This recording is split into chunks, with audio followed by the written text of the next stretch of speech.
Moving slow, moving slow, moving slow. Baby, we're moving slow. Whoa. We're moving slow, moving slow, moving slow. Baby, we're moving slow. Whoa. Yeah, yeah. So gently I grab the mic with my green fingers. Exhale words mixed with smoke as stench lingers. Telling you stories of the past and the present and the future, in the hope you might lose the wait for a second, relate for a second. I'm feeling great for a second. Listen to this and you're bound to feel free. Tune into our frequency, cause we're never gonna stop till we're great and we're old. Trying to perfect our crops to make gold. Moving slow, it's the only thing I know. Sometimes I think I might have paralyzed my soul, lost control, but my words still overflow. Still I keep it banging like a pyrotechnic show. So yo, we're heavy like tons of snow. Like I told you before, I like to keep it slow. Moving slow, moving slow, moving slow. Baby, we're moving slow. We're moving slow, moving slow, moving slow. Baby, we're moving slow. Yeah, yeah. I see man rushing and they're telling me to speed up. I'm sitting back chilling out with my feet up. But when we meet up, it all comes together. From parables to right now, through to bad weather, tough as leather. As Amazon is going on, we get it iller when we spit it on the slowest song. Ain't nothing wrong, it's natural progression. Got to take our time when it's studio sessions, learning lessons. Cause it's a marathon, it's not a race. We get it on, but we slow it down inside the place. See the crowd, they're just waiting to the stage show. Didn't catch what I'm saying, better flip the page, bro. It's my say-so, because I said it. I'll slow it down so you're never gon' forget it. But it's no drama, it's just cool and relax. You don't have to spit lava as a rule on your tracks. Moving slow, moving slow. Baby, we're moving slow. We're moving slow, moving slow, moving slow. Baby, we're moving slow. Yeah.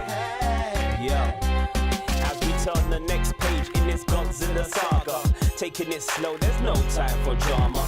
Natural progression of the Godzilla fan, with another on board, bringing power to the clan. Got love for the crew, and we love what we're doing. You can call this thing a love movement. Music the key to life, there's no stopping it. I love life when I got hip-hop in it. We are the chain of hip-hop connection, the next link in this chain of perfection. To maintain our music selection, the work rate is more than reflecting. I take it slow, take another toke, sit back, relax, write a next flow. Make another track, that's just how we roll. Chill out on the track, moving it slow-mo. Moving slow, moving slow. Baby, we're moving slow. We're moving slow, moving slow, moving slow. The world is a wonderful place with lots of things to see and lots of things to touch and lots of things to smell and lots of things to taste. But there are some things that can make you sick, called poison. Oh my, not a full-on danger alert, but there does appear to be an alarming increase in children mistaking medicine for candy.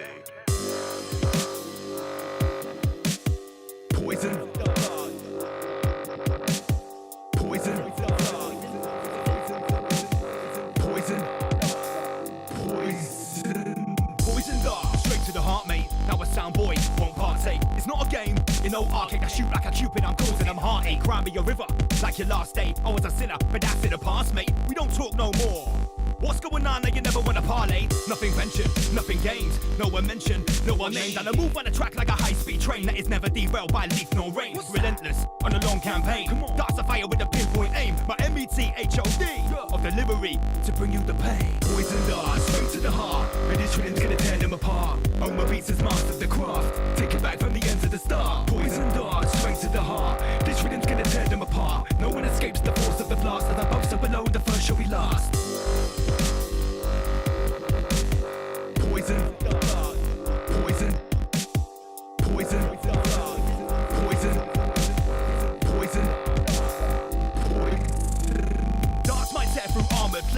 Accelerate at alarming rates and wipe a smile off a charming face, then stop the war by disarming states. Like, whoa, stop. Who broke the ceasefire? Grab the mic, lead and choke the town crier.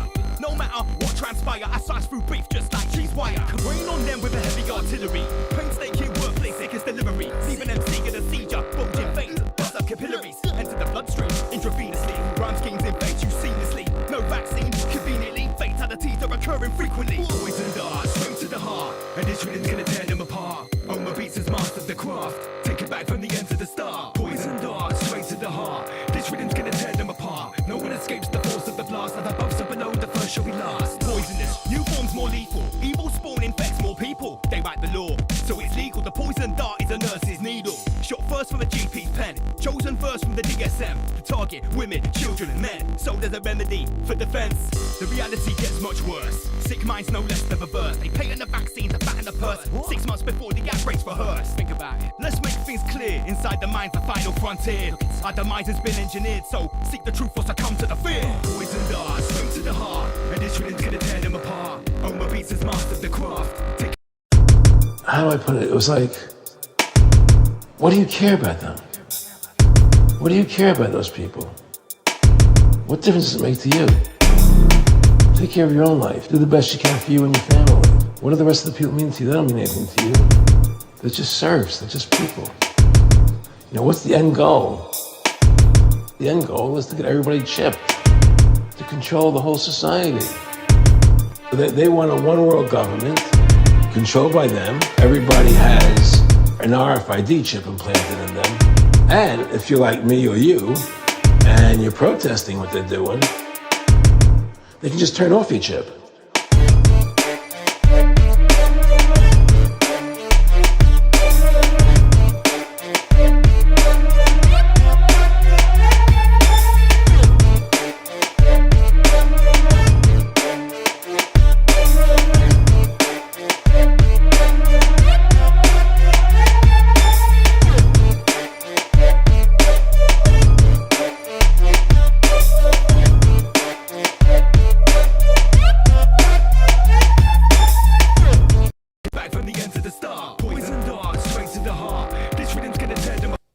We are broadcasting live directly from the peasant sphere. from the reflection of the quipastheric holographic projection that you call the Clanverse. Welcome to Rise Above. Rise above, generate, rise above, extinguish fear, rise above. And if you don't know what any of that means, don't go anywhere, because we are actually going to be updating the Ralphabet tonight. Big shout to everyone tuned in. Who have we got in the comment section nice and early? Let us know if we are sounding nice and clear as well, please.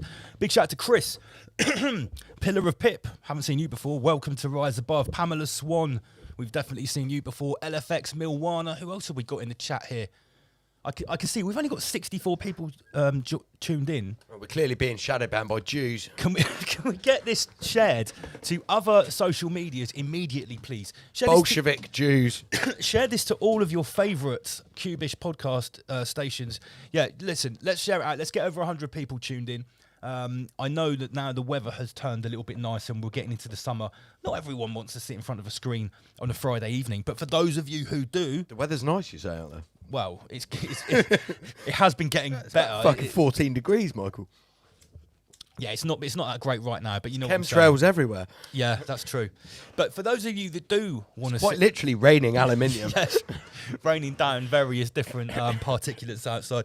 For those of you that do want to sit here with us on a Friday evening and catch up with the Ramish community, you're in the right place. This is episode 152.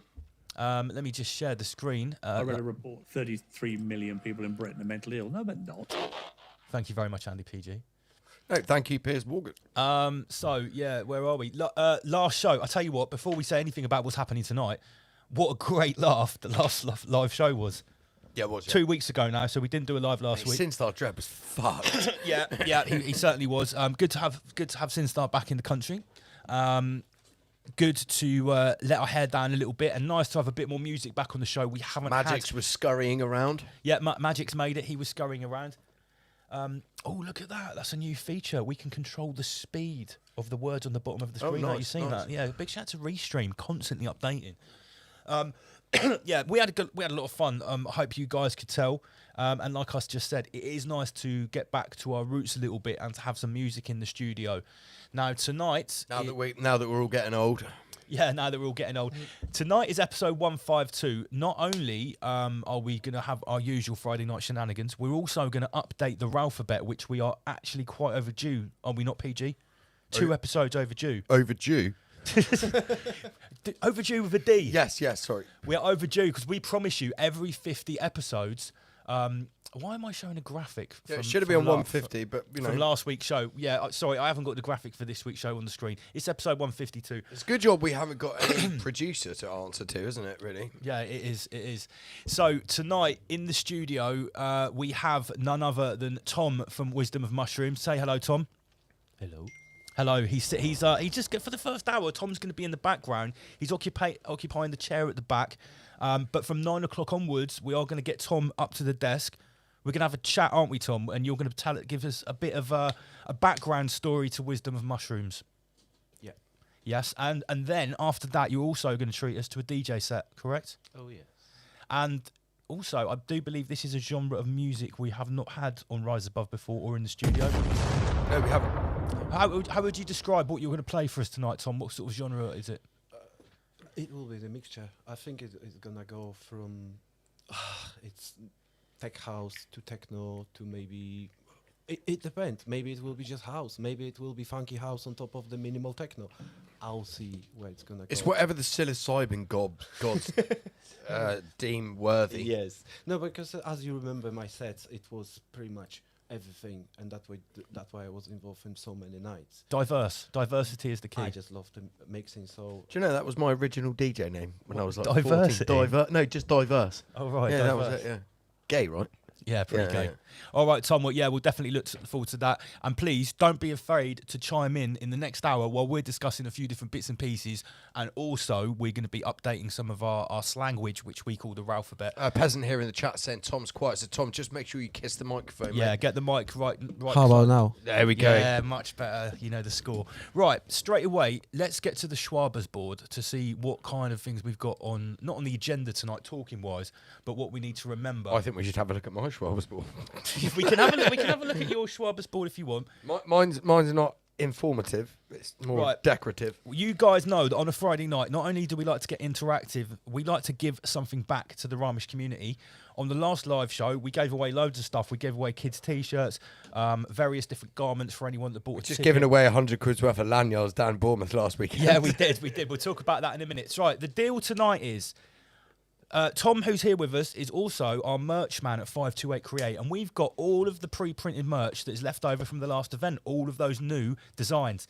Anybody that purchases a ticket, any type of ticket, for the next event tonight, the Rise Above August Bank Holiday Weekender, the tickets start only 15 quid, 15. If you buy a ticket tonight, or, I'll tell you what, let's stretch it out for the whole weekend like we did last weekend. Before midnight on Sunday, anyone that buys a ticket to the Weekender will get a mystery garment sent to them in the post. Tom, you were bagging up some mystery garments for the people that got the tickets last week, weren't you? Yeah. Guys, it could be a T-shirt, it could be a beanie, it could be King of Sting's Y-fronts. It could be anything, yeah? It's a mystery. It could be like, you know, one of the heavyweight hoodies. You could get anything. So remember, anyone that purchases a ticket to the event before midnight on Sunday, this Sunday, you get a free garment. Also, for anyone that signs up to our Patreon, you will get the mystery pack, which includes all type of cool stuff. What's in the mystery pack, Andy PG? We've got stickers. We've got Christian Reich, Ryan Sanders CDs. We've got coasters. Beer mats, yeah. Beer mats. We've got... you get a lanyard. We'll get lanyards as well. Yeah. And anything we got here in the studio. Yeah. Just anything that's lying around. You basically get loads of Rise Above goodies. Like I said, you said Ryan Sanders CD. We've got a little book on anarchism. Yeah, everyone's favourite Christian Reich rapper. Basically, all of our promotional bits and pieces, we shove it into an envelope and we just send it to you in the post. So... sign up to the Patreon. It's only £3 a month, or $3.33. What do you get for your free quid, Andy PG? Let me know. You clearly get the best Rise Above that's ever been. Yeah, basically, you literally get the absolute the fillet of the fillet. You get the rawest rabbit. We've got a saying around here: Patreon gets it first. Yeah. And the reason we say that is because whether it's an idea Why have we got this? Oh, let me get rid of that on the screen. Whether it's an idea, whether it's a new piece of research, whether it's a new video, often the stuff that we talk about on a Friday night, it is always discussed on Patreon. I think you're underselling it, mate. Basically, what we do as well is anything we can't talk about on YouTube, we talk about on there, and that's like literally. And you can guess some of the subject matters, some of the really popular subject matters, the things people love to hear us talk about. Currently, we're talking about all types of religious peasant bait online. We identify agitators in the peasant sphere. Yeah, all sorts of stuff. Because the pace on Patreon is a lot We just done a video which hasn't even been released yet on the AY audits dude. Oh yeah, who's going into Radical Mariners Hotel, literally like, just strolling in, barging into Radical Mariners hotels, and he knows. Look, that was a good one. Yeah. So it's loads of stuff on there, loads of different stuff. And like I was saying, it's a totally different pace to the Friday night show. The Friday night show is action packed and we keep it entertaining. There's loads of stuff going on. Patreon is a lot slower paced. We get to go in a lot more detail, and probably explore things in a way that's not so good for a Friday night, but much better for a Wednesday or a Sunday. So get on Patreon, and if you do, you will get a mystery pack if you sign up before Sunday. It's only £3. Don't be a peasant. Oh, Michael. Okay, let's just mention also our sponsor very quickly, Dr. Kimchi. If you would like to go and check their crypto coin out that is helping people. The cabbage coin. Fight the big C. Check them out. They're one of our sponsors. And don't forget our other sponsor, Liberty Silver Designs. I'm wearing some now. Go on, PG. I'm wearing some Liberty. Show them. It's here. It's weighted. Is this how they do it? If you're posh, you like put it over the back of your hand. Like, what, old chap, old boy, yeah. I wear this down the country club and order an old-fashioned, yeah. Yeah, the only place you can get rise above Shout pendants. at the waitress. Liberty Silver Designs. Right, okay. And one last thing, which we obviously need to mention, is how bloody sick our event is going to be in August. We don't need to tell you about all the details. Martin Leaker, allegedly We still got more. There's still more to come. More stuff is getting added all the time. And there's more peasants that want to be there. So if you haven't got a ticket, what are you doing? Yeah, literally what you're doing. Big shout to... Have you bought your nan a ticket? It's bank holiday weekend. Bring your nan there. She'll like it. She can have a sherry. We sold a few tickets to people from like the Highlands, Outer Hebrides in Scotland this week. Oh, wow. We've got someone flying in from Thailand that's from Australia. They live in Thailand and they're doing a visa run to our event. Excellent. Why not come to a Rise Above event? Big shout to Master Milton. I will have a beer with you at the event, dude. Big shout to Master Milton. Yeah, so 3 days of informative talks, panel discussions, Ra Academy workshops. And guys, if you get there on a Friday night early, then Lance is pissed. He start buying everyone takeaways. Yeah, I just buy everyone gyros. Gyros. Gyros. Gyroscope. I just love calling it gyros now. It's Greek, it's meat, and it's in a pita bread. Yeah, so look, this is a taste. Fancy spending a whole weekend away from Clown World? Well prepared to take off your tinfoil hat and join us at the next Rise Above Live in the Flesh Part 2 August Bank Holiday Hotel Weekender. With 3 days of engaging talks, panel discussions, interactive workshops, nightly after parties, speed dating, meet new friends, socialise, network and make connections from Bournemouth's golden sandy beaches. Located 10 minutes away from Bournemouth train station at the Celebrity Hotel, come and join us on the 22nd, 23rd and 24th of August, this bank holiday 2025. And get your tickets on our website today. Andy PG literally made me shit myself. I've touched the screen twice tonight, only very gently. I just went to point to Lance and show him how many people were tuned in. And I touched the screen and it just went off. It's happened twice already. I'm just not going to go anywhere near the screen. No. Yeah, don't. And so, yeah, everyone knows that we've got, allegedly Dave, Daddy Dragon, Martin Leaker, obviously Wisdom of Mushrooms, who we're going to be talking to tonight as well. But really casually, a couple of... On Sunday, the 24th of August, we will be joined virtually by the final boss at the bottom of the rabbit hole, Jason Breishers of Archaics. For the first time ever, he will be in a three-way panel discussion with Martin Leaker and Dave Murphy. Come and join us live in the flesh to be a part of this historic moment. That's awesome. And also, I've tasked Andy PG with curating the Sunday night discussion. Oh, politics. I can guarantee it's going to be tasty. Get your yarmulke on, guys. It's Remember, not going I've told you guys many times. This chat will not be broadcast on YouTube. Absolutely The not. recording will only go on Patreon. So you've either got to be on Patreon or you've got to be there in the flesh to see it. If you've been following Jason Bashir's Hats Off series, you're going to like it. We've got some questions. I've got many questions. So the ticket, if you can only make it on the Sunday, if you've got family stuff on the Friday and Saturday, the Sunday ticket's only £25. I'd sack it off. I'd sack the family event off and make some excuses. Mate, but I heard a message from someone the other day. They're like, right, well, we've moved our flights for our family holiday round. Yeah, as they should. We can get As the they tickets should. now. As they should. That's the thing. If you've been to a Rise Above event before, you know they're special because it's everyone there is Ramesh, and that's what makes it. We're doing speed dating, Michael. Let's Yes. mention speed dating. There's so many peasants who come to our events who are single. Like I gave out all the single wristbands on the door within like less than 2 hours. We last like to make connections and bring people So together. we're We thought, gonna- let's go harder. Let's We're- do speed dating. We're going to do actual speed dating.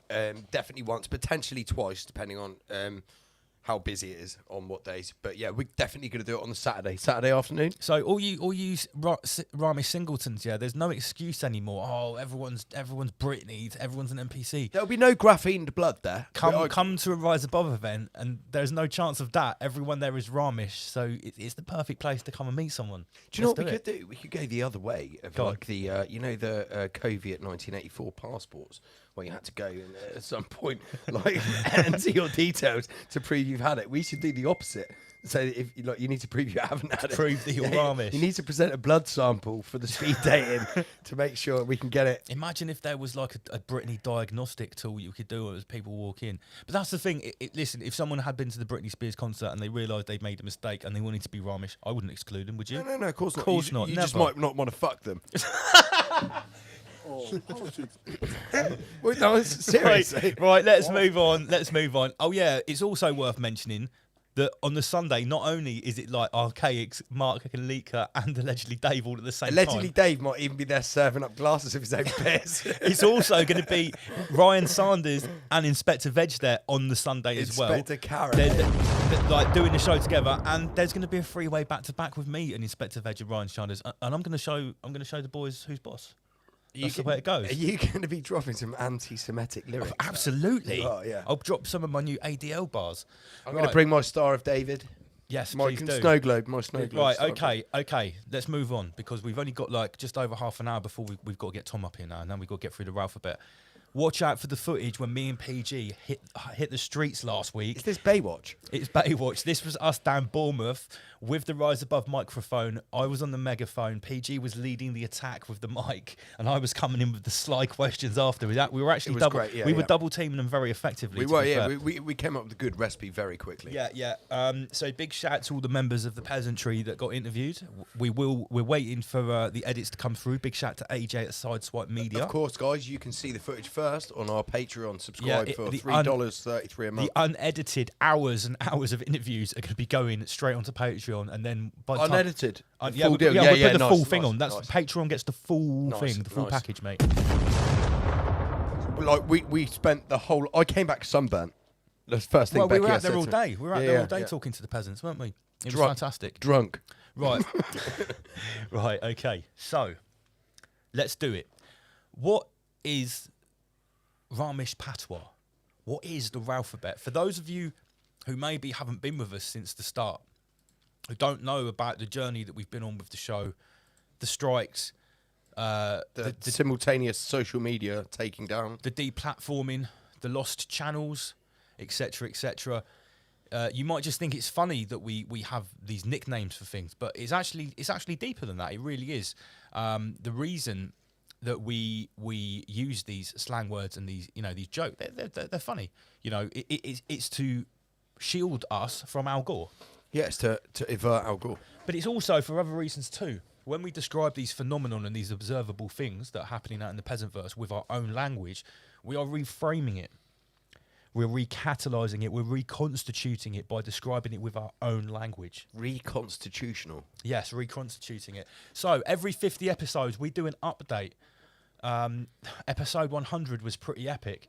This is going to be a little bit slimmer. We've only got about 6 or 7 entries, but they're good ones. It's an update, Michael. It's an update. Yeah, It's yeah. an update. So let's get it back on the screen here. Okay, so There's a lot of people calling each other gay in the chat here. Is this because it's Pride Month? Oh yeah, we'll have a word about that later. Right. Okay, so we're going to do this. Let me just get rid of some of these screens here. We are going to do this in alphabetical order, obviously.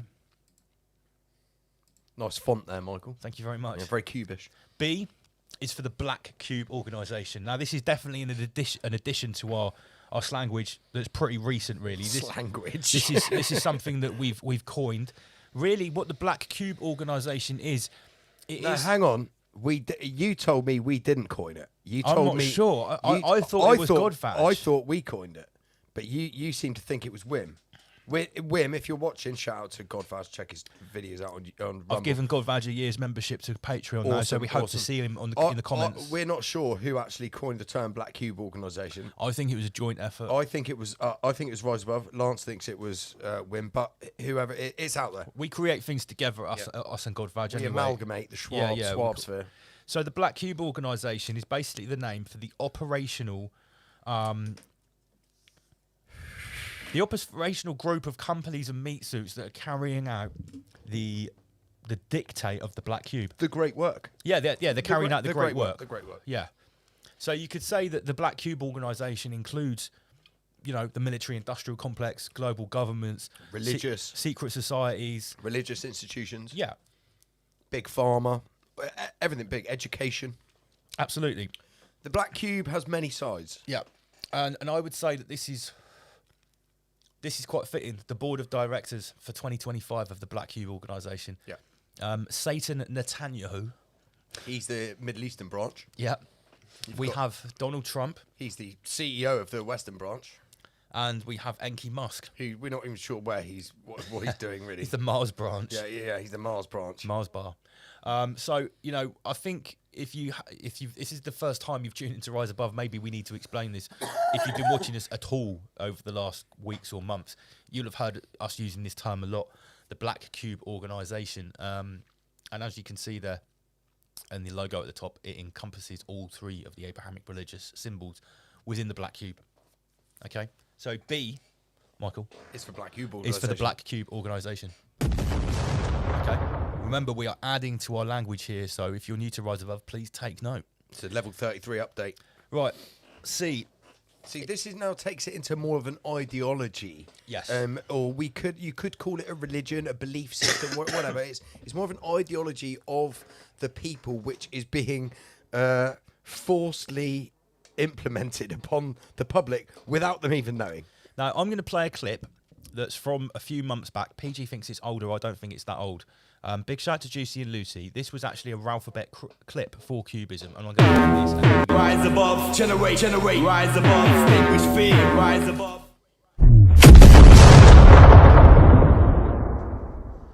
It is unfortunate that the priest class of the Black Cube organisation seem to predominantly hide behind the little hats of that faith. With cubes on their third eye. But don't forget, there are little hats in the Islamic faith and little hats in the Catholic faith as well. So it is very, very important to point out that this dark priest class that we speak of isn't actually really Whoish.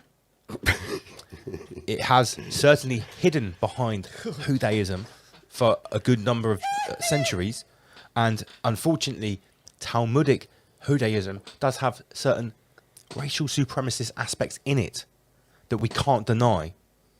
And it is kind of unfortunate that we keep sloppily using the J word to describe this group of people. Okay, that maybe we could use the Z word. Maybe we should make a whole new word that describes this dark priest class. We can coin something new. I honestly think I personally like the Black Cube organisation.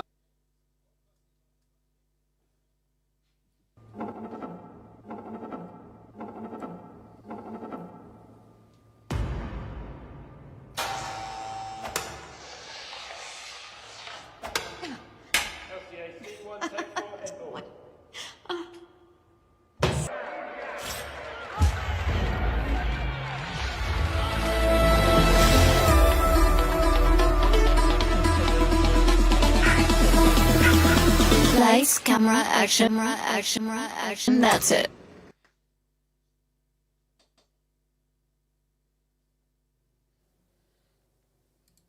Do you like the satanic programming at the end there? Yeah, so big shout to It's quite literally witchcraft. to Lucy of Juicy and Lucy for that edit. That was taken from, I think we were doing a customer services. It was about a comment where someone was having a go at you for always talking about people of the Jayish faith, and that's when we said, there needs to be a better description, because this cubism, and let's just get to the next picture here. I think we associate the Black Cube organisation predominantly with the Whoish faith, is because they're the ones that wear the fucking cube over their third eye, quite predominantly, and they seem to be the ones that are driving the other sects of the Black Cube organisation, i.e. Christianity and Islam, and they're master cuboids. Yeah, but they quite literally rewrote the other two religions. For fuck's sake, Islam, right? The Muslims shouldn't even be praying towards Mecca; they should be praying towards Petra, right? And the Jews rewrote their Quran and took away Petra from it, and now they're praying to the Black Cube of Saturn. Yeah, no, I totally agree.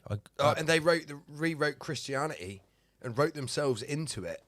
Quite literally wrote themselves into it and made their whole Christian faith think that they're God's chosen people. Hence why you got the rise of the Christian right, which they're Israel's bitch. Oh, totally. Yeah. No, I agree with all that analysis. But what I'm trying to point out here is that it is bigger than just Judaism. Yeah, so that the person who had a go at me for associating the Black Cube with Jew, I'm sorry, but it's quite... No, they were having a go because you just kept saying Jews. Yeah, well, I mean, all right. If you have to explain it, I just did in some detail there. Whoever that was, having moaned, I hope they're satisfied. No, listen, this is why we choose our own language, because certain words have connotations for other people. Hell, if you didn't watch Rise Above 6 months, you might tune in and not know what the fuck we're talking about, because we'd have coined different terms for current events and stuff. Things move quickly.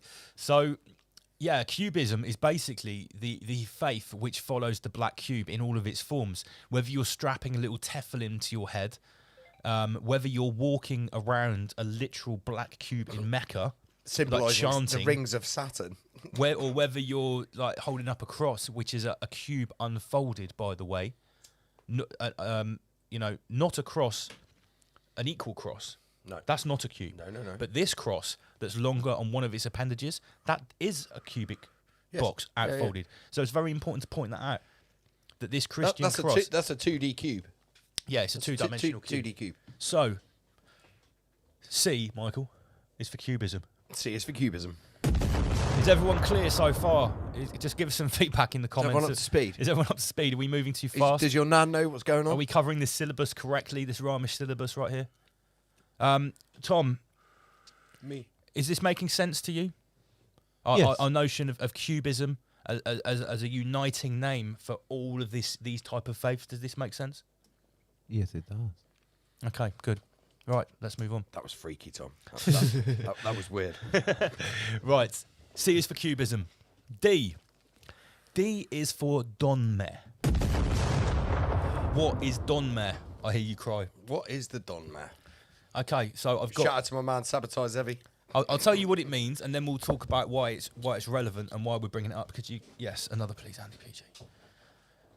The Donmeh were a crypto-Jewish sect in the Ottoman Empire who, after Shabbatai Zevi's conversion to Islam, outwardly converted to Islam but secretly practiced Jewish beliefs and rituals. They developed a unique subculture and were known for their financial and administrative roles within the Ottoman Empire. Now, again, if you've been watching Rise Above, you know that I've been talking about this guy here, Shabbatsky, Sabbatai Zevi, and his adherents that were called Sabbateans, and why this is so important, why this is quite clearly the actual religion of the global elite, this particular sect of very perverse Judaism that was banished, and he was forced to convert to Islam. The reason I'm bringing up this term of Donmeh, which is the name of those who did convert to Islam but carried on secretly following his satanic doctrines, is because it's widely believed, and I believe it is true, that the current House of Saud are these Donmeh. Donmeh means those who turn. So they actually turned from Sabbatai Zeviism and pretended to be Muslims. And in my opinion, that is part of the reason why this black cube has been put in Mecca. This has not always been synonymous with Islam, I don't believe. I think this is an injection. Did you hear what I just said?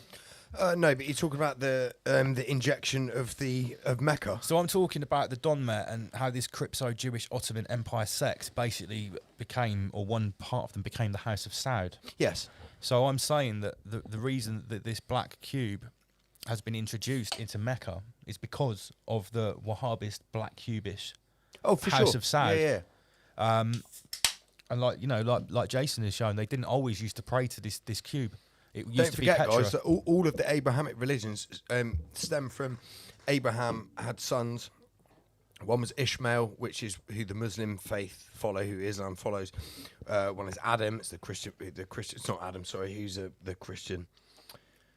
And the Huish is. You mean Abraham? Abraham. So he had Abraham. He had Ishmael as his son, and then the Huish people follow David. He did have another son as well. I forget his name, which is the Christian. Who's the Christian followers, not Adam. So, Donmeh, D is for Donmeh. What's quite interesting also is current in modern day Turkey, this term Donmeh is actually like a racial slur. Like if you called someone Donmeh in the street, it's fucking. It's like using the Ent bomb. Yeah, it's really bad. It's really bad. You know, and if you don't know anything about this stuff, why is this important? Believe me, this shit is important. This is a key data point. This is a key part of the puzzle to working out who is who in the hierarchy. In the hierarchy of the global elites and what their belief systems really are. And I'll take you back very briefly to the pre-episode 1, episode 0 of Rise Above, where Lance did an introduction into what we were going to do, and he said that there are warring factions between the people at the top levels. It was so fucking cringy. And yeah, but crazy, this is what you're talking about. You've got warring factions between the people that follow Ishmael, the people that follow David, the people who follow the Christian religion, but it's all the same shit. It's all cubism. Yes, it's all cubism. So Donmeh is an offshoot. Well, yeah, these are hardcore. These are hardcore cubists of one sect. Yeah. But the important thing is that they went into all three of the Abrahamic religions: Judaism, Islam, and Christianity.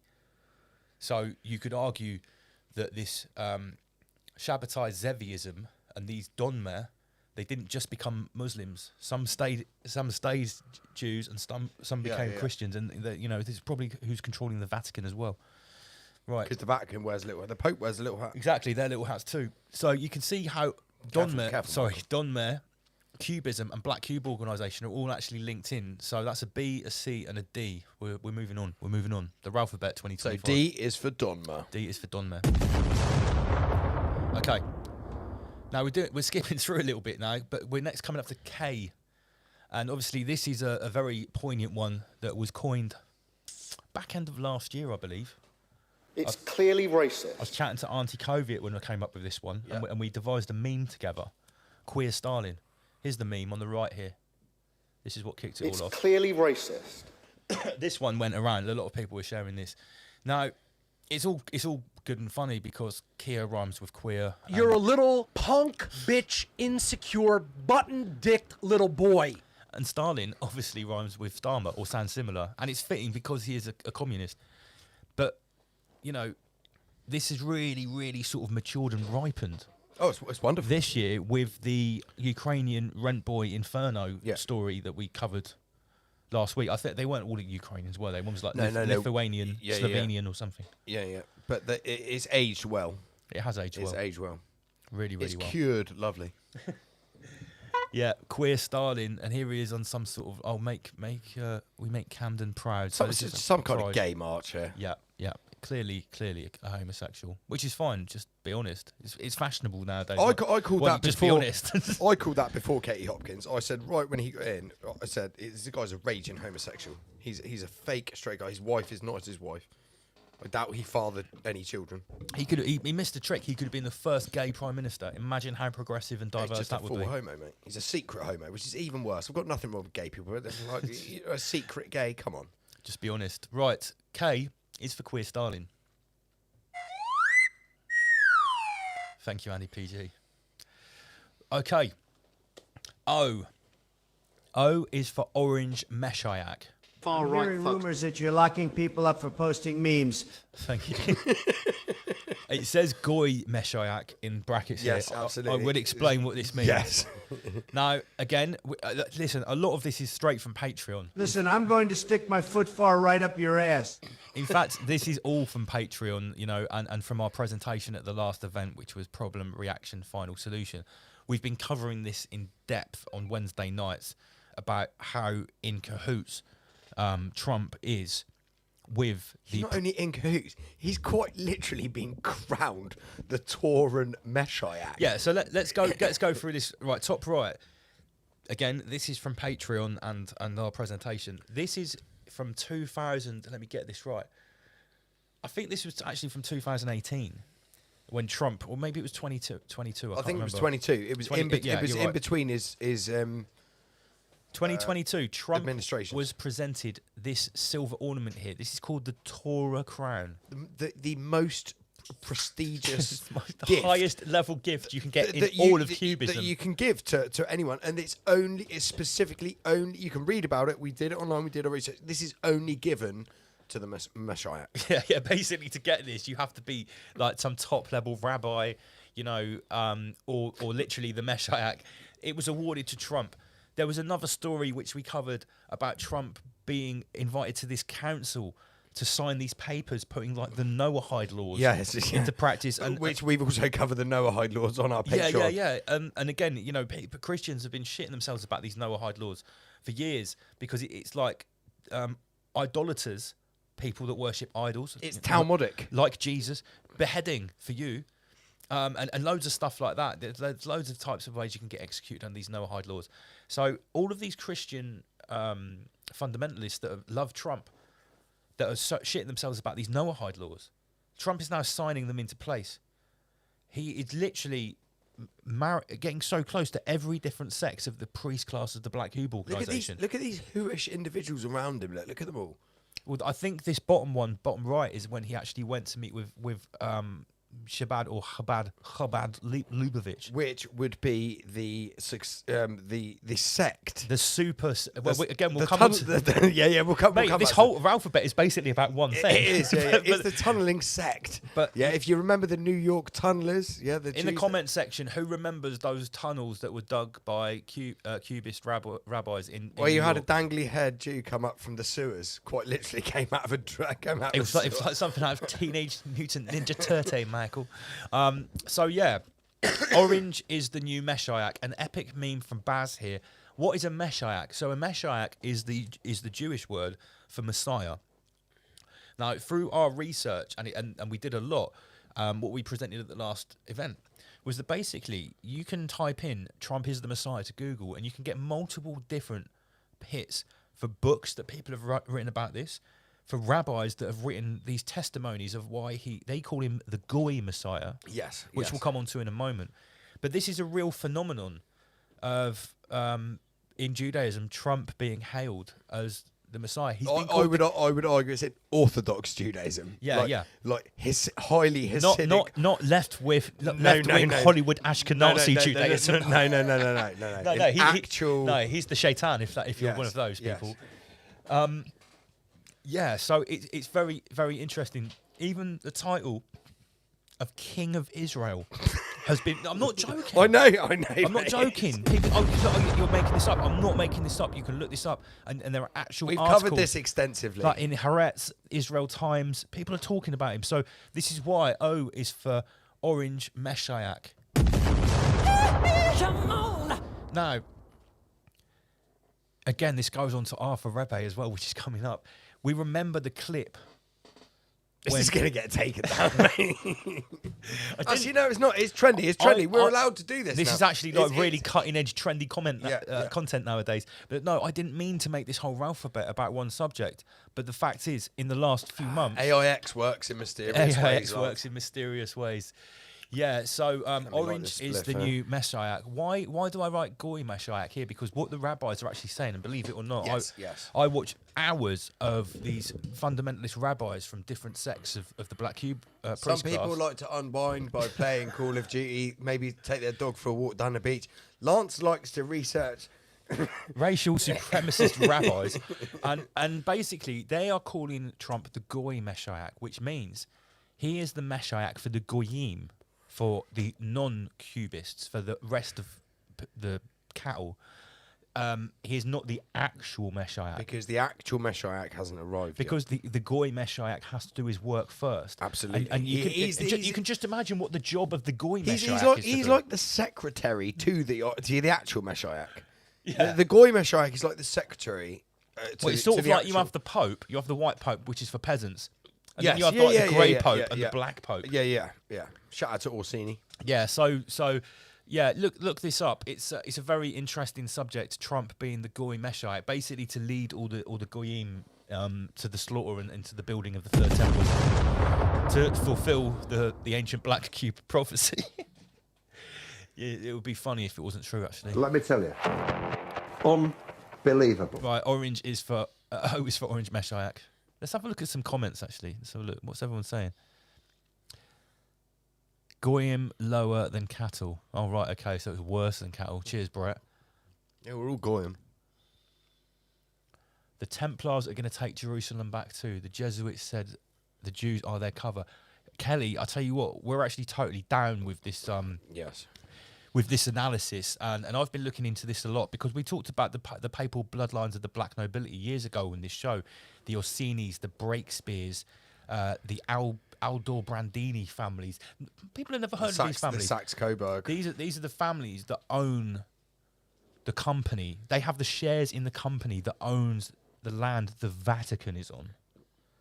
And what I'm going to say is, you can talk about any Zionist, any fucking Rebbe, any of these Semitic cubists, none of them allegedly Semitic cubists, none of them own the fucking land the Vatican is on. No, they do not. So I'm totally down with the ultimate power, the owners are somewhere else. But who owns the land that the Temple Mount's on, Michael? Who owns that land? It's probably the Pope. Because think about it, that's the land, that's the holy land of Christianity. What you think you think the Holy See, the Vatican, is not going to own that too? Exactly. Yeah, but it's not going to be your white peasant Pope. No, it'd be the Exarchy Pope. There you go. There it is. But here's you definitely need to subscribe to our Patreon. Here's the real kicker. Shit, we haven't got that in our thing, have we? What? E is for Exarchy. Oh yeah. Oh, it is. It is. It is for Exarchy. Here's the thing, though: the black nobility and these papal bloodlines, people assume that they're Italian because that's where they're living at the moment. We went through this as well in some. I got schooled actually. They're ancient Aryans from Iran. And yeah. So that might sound confusing to your general peasant. Aryan people from Iran? That sounds a bit off, doesn't it? But the term Aryan is not what you think. No, it's not. It's much different to what you think. So yeah, we need to put that in. E is for Exarchy, the ancient Iranian hub of Jewish power. Where yes. Yeah, that's yeah. Okay. I believe Jason Brashear, smartcats.com would agree with that analysis. Okay, cool. Right, let me just adjust the screen again. Yo, it's Mr. Traumatic, and you're locked into the Rise Above podcast. Big up all my multi-dimensional entities. Question everything. Cheers, Mr. Traumatic. Thanks for the soundbite. Why don't you answer to my message and come on the show? Also, word to you now. Word to you now. Right. Okay, Orange. Right. Wow. Boom. Wow. This is the big one. Excellent. R is for Rebbe. This word is similar to rabbi, but this is like... it's more whoish. It's like the difference between a king and an emperor. If a rabbi is a king, Rebbe means the emperor. Yeah. Like Julius Caesar of rabbis. Yeah. What is a Rebbe? This is the Rebbe. Wow. Menachem Mendel Schneerson. Who, Michael? Who is it?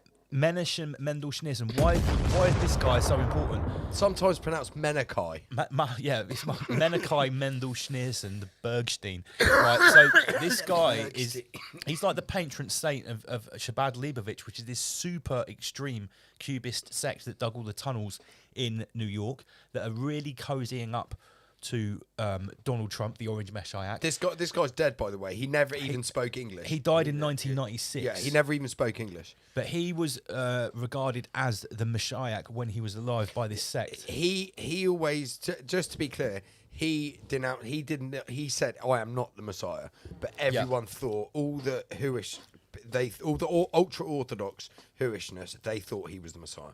And he was poking Netanyahu.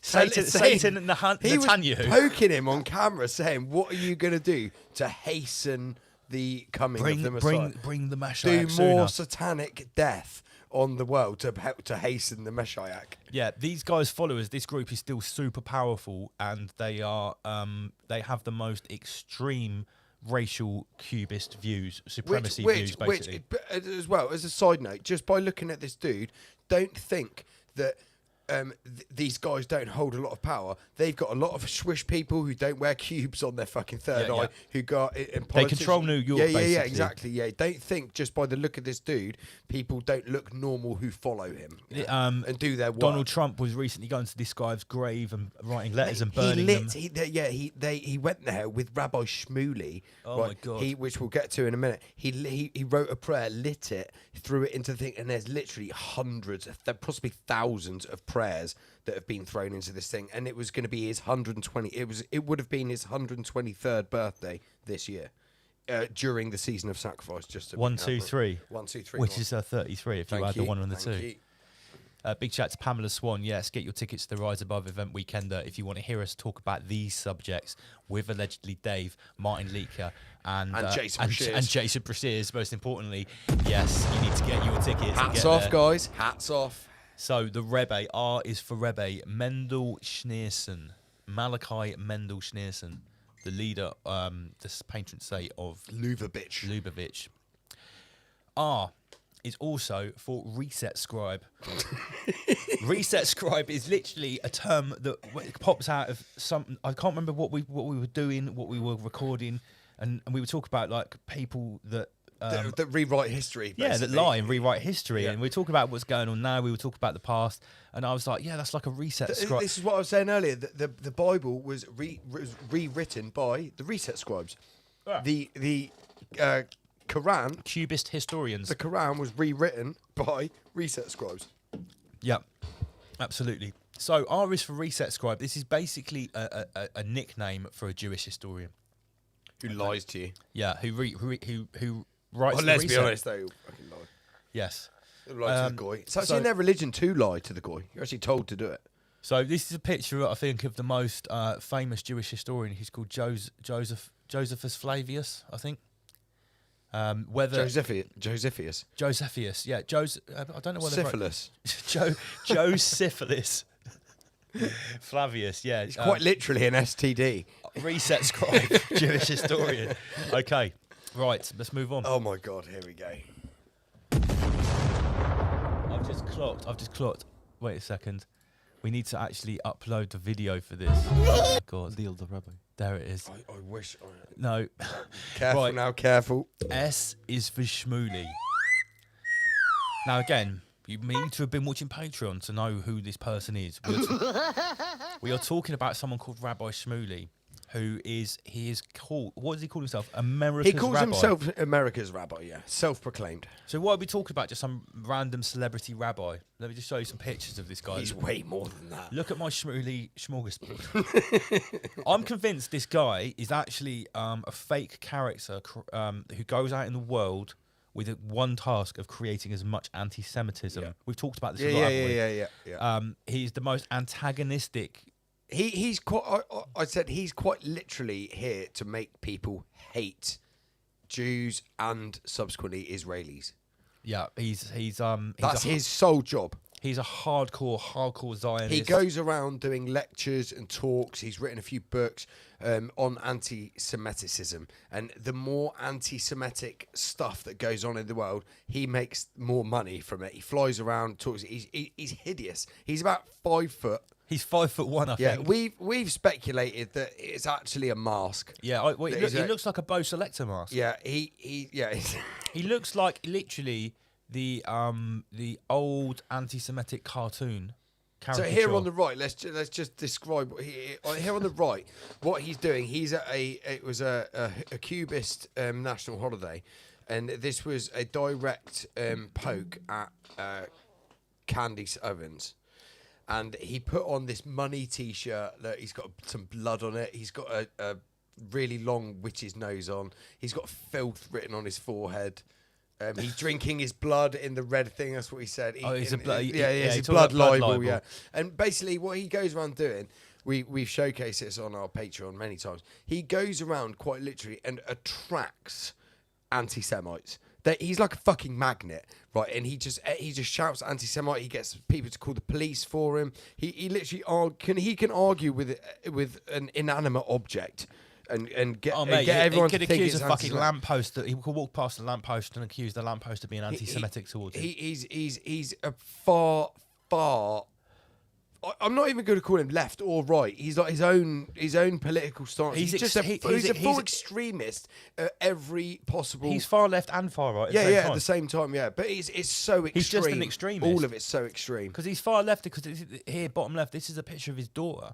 And he's got in Israel. He writes a book about like kosher sex. Yeah, it's called Kosher Sex. It's his best-selling book. I've read a passage of it. It's fucking weird. Yeah, I know it's weird. Because I think about him writing a book to tell you about sex, and then you've got to think about him having sex. And his daughter, right, which is really fucked up anyway. The fact him and his daughter have they've got a dildo. business. They've got a dildo shop. It's not. It's a sex shop, but they do sell dildos in it, but they market it as they sell oils and stuff made in Jerusalem from the plants that grow in Jerusalem. So it's like it's holy. And what they do, they promote. This is what he says. He justifies it by this.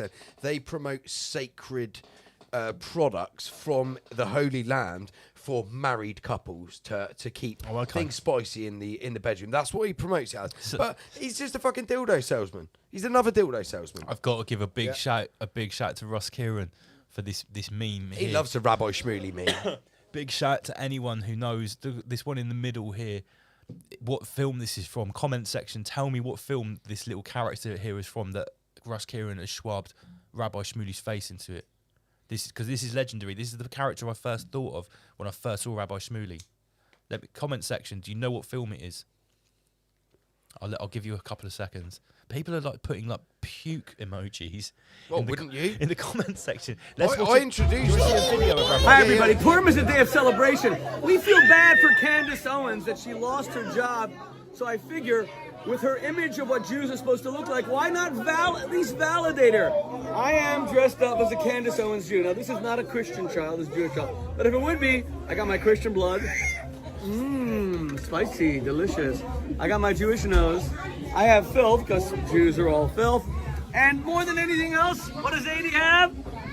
Money! Yeah, we Jews are all about money! All about the Benjamins. Wait, one second, wait. All about the Benjamins. Wait, I'm getting a little bit thirsty. Where's the matzah? I don't want to finish the whole. It's so sick. He's roped his family into this video. Yeah. He's done this at like a family event. Mate, he was grinding on a 9-year-old, his 9-year-old niece. Grinding on his 9-year-old niece at one point. At this party, it was different footage, not in this video. Right. That's what Candace said in the... Mate, whenever he does a video, he's grabbing people in the video. And everyone in the comments is like, these people look so awkward. They look so uncomfortable being near him. I'll add some context. What he was saying about Candace getting from the Daily Wire. She got fired from the Daily Wire for being anti-Semitic, and that's a Jewish-owned media station. Oh, so right. That's what he was talking about. So can someone just bring me? She did say, one second. She did say that I was getting. She liked that tweet that I'm getting drunk on Christian blood. So let's do it right. Oh, so good. That would be his daughter. So good. V'nafuchu, Purim is the day that our enemies fall, my brothers and sisters. This is the way they want us to look. I'll do it for one night. I'll indulge them. If it floats their boat, Where's why your not? horns? Oh, my horn! They're covered, They're covered by my yarmulke. Ah. Okay, happy Purim, everybody. Doesn't his hand look like a rubber hand as so well? Just like this guy's a rabbi, right? It just in a religious context, right? I'm not religious at all. Yeah. In like any of these Abrahamic religions, but if I was, I wouldn't want a rabbi, as a supposedly respected position in a religious hierarchy, to be fucking acting like that, would you? Yeah, it's like real bad. Could you imagine, like, he deems himself, he calls himself America's rabbi. Like, could you imagine the fucking Pope dressing up like that and making an Instagram video? like just from a maybe the professional new point Pope of view. will. Maybe the new Pope. And just another side note, this guy's flying around business class everywhere. Mate, in the last 7 world. days, I've seen his Instagram. He's been in Portugal, Jerusalem, and Poland. And Poland. And Poland was last week. Wait a And minute. New York in the same week, right? And it's all business class, right? This is his Mossad prepay card that he's got. Tom, tell the viewers what you told us about what happened when this guy rocks up in Poland like last week or something. Yeah, he wasn't invited. There was a CPAC conference, the Conservatives, which it wasn't looking good for people who know what's going on, because obviously there was an election time in Poland. Yeah, and they backed up. Trump backed up the. They say far right, but he's not far right. He's kind of like a middle right. Mate, Tom, we've demonstrated who the actual far right is here on the show before. Yeah. So and Schmoolley was there. No one invited him. He just went on the stage, got this speech about Israel having right to defend himself, but. He thought that he can start throwing anti-Semitism and all this stuff labels from the stage in Poland, where people in Poland are like, yeah. So yeah, we are. Like we know history. fact- Like when you said about the historians that are changing the history, wiping up the history. This is actually what happened in Poland, and people need to realize that there is actually battle going on in Poland, but none of the media are reporting it, because one of the presidential candidates, he put that in his manifesto that he's gonna fight for the exhumation, but in Jedwabne. Jedwabne is a little village in Poland where Jews are accusing Polish people for killing the Jews there. But they started exhumation, and they started picking up the German, the bullets, and there were Soviets involved as well. So they stopped it. And now the Jews, because the narrative wasn't aligning, they ban it, and they said that they will literally end any politician that will try to touch this subject. And there's one guy who is pushing for it. Another thing is that the war finished in 1945 for the rest of the world, not for the Poland. No, there was massive executions by the Jews in by Poland afterwards, which nobody knows about. Yeah, like cutting, for example, yes. in the forest. And they say it's a Soviet. It's a, and it as was, well, but on a side note, if you go to Poland and ask for them to show you this area, they won't show you as a tourist. They will not show you. Yeah, and another thing is... Shout out to my good man David Irving, historian. He's on his last legs. He's like in his mid-90s. He's fucked. Yeah, and so this is the thing that when World War II finished for everyone else in 1945, and then Churchill did that as well, and they literally sold Poland to Stalin. What happened was, because Poland was trapped behind the Iron Curtain, okay, they started rewriting the history, and now. Poland was we got our independence back in 1989, and I was already 8, so I remember this. We were literally on the streets fighting for independence. But now 1989 is 44 years later. So imagine that people who knew what really happened during Second World War, that could debunk pretty much everything. They're fading out. But we were trapped behind the Iron Curtain, and then these people got 4 decades to rewrite the history. And now when we free ourselves and joined the free world and started saying things that really happened, people were like, "You're anti-Semitic. What the fuck are you talking about? You are rewriting the history." And it's like, what? So there was no one to challenge what was going on or what the narrative was after Second World War, because everyone who could challenge it and prove it were trapped behind the Iron Curtain. So there's a little side topic. Maybe we'll have you back in for a peasantron video on this, Tom, where we can go into a little more depth we about definitely this. need to talk about that on Peasantron, not on And, YouTube. JD77, David Irving wrote a nice little book. Didn't he? You've commented. Yes, he did. It was called Hitler's War. That was his life's work, but he wrote many other books as well. But that's the one. If you can get your hands on it in the UK, you'll be very lucky. But- Mate. It's very expensive. I've got one copy. Go on, Tom. With the Rabbi Schmoolley, do you think that he calls himself the Rabbi of America, or is he handler of America? No, he's because one second. Have you seen the picture with RFK? When he's RFK's handler. Yes. Yeah. 100%. Yeah. But he's got his own handlers, and I believe personally, which I've speculated on Peasantron, that Rabbi Schmoolley's handlers aren't anywhere. They're not Israeli. They're from the Iranian exilarchy. But you see, this is the thing that Rabbi Schmoolley, in my opinion, is in charge of destroying Israel. Are you like doing the distinction between the Jews and the Zionists in what you are presenting and stuff? So you've got Jews, you've got Zionists, but you've got Ashkenazi, yes, Caucasus of Jews, course. but then you've got the actual Semite Jews, which are Iranian Jews. Yeah. From the exilarchy, and that's where all the quote-unquote Jewish power, the Cubish power, comes from. It's not from Israel, which everyone thinks. And what we've sort of found out is those Jews with the tall hats and the curly hair, the more orthodox-looking Jews that are always protesting against the Zionists. Yeah. The reason many of those sects, including Chabad Leibovich, are protesting about the Zionists is because they've broken the rule and they've actually gone back to Israel before the Meshiah has come. Yeah. And that's the thing. So it's absolutely right to make distinctions, but it's actually at least twice as complicated as people will first perceive. Yeah. Because it's not as simple as just Jewish people and Zionists. It's like at least 3 times more complex. Again, than guys, that. we've gone into this in so much detail. Yeah. You know what's funny? That we're going to get in trouble about this show. I promised myself to not talk about Israel anymore. Then I came here and you just talk about Israel. But no, we've already said way too much. Okay, our Patreon is now bleeding out. Yeah. We've normally got to Rise pay £3 a month to hear for this kind of chat. Right, okay, well, let's move on to another subject. Oh, shit. Yeah, right. This is actually my favourite, and fuck it, we're going to go in on this too. We're doing it. The problem is you're a fucking retard. T is for Tangu.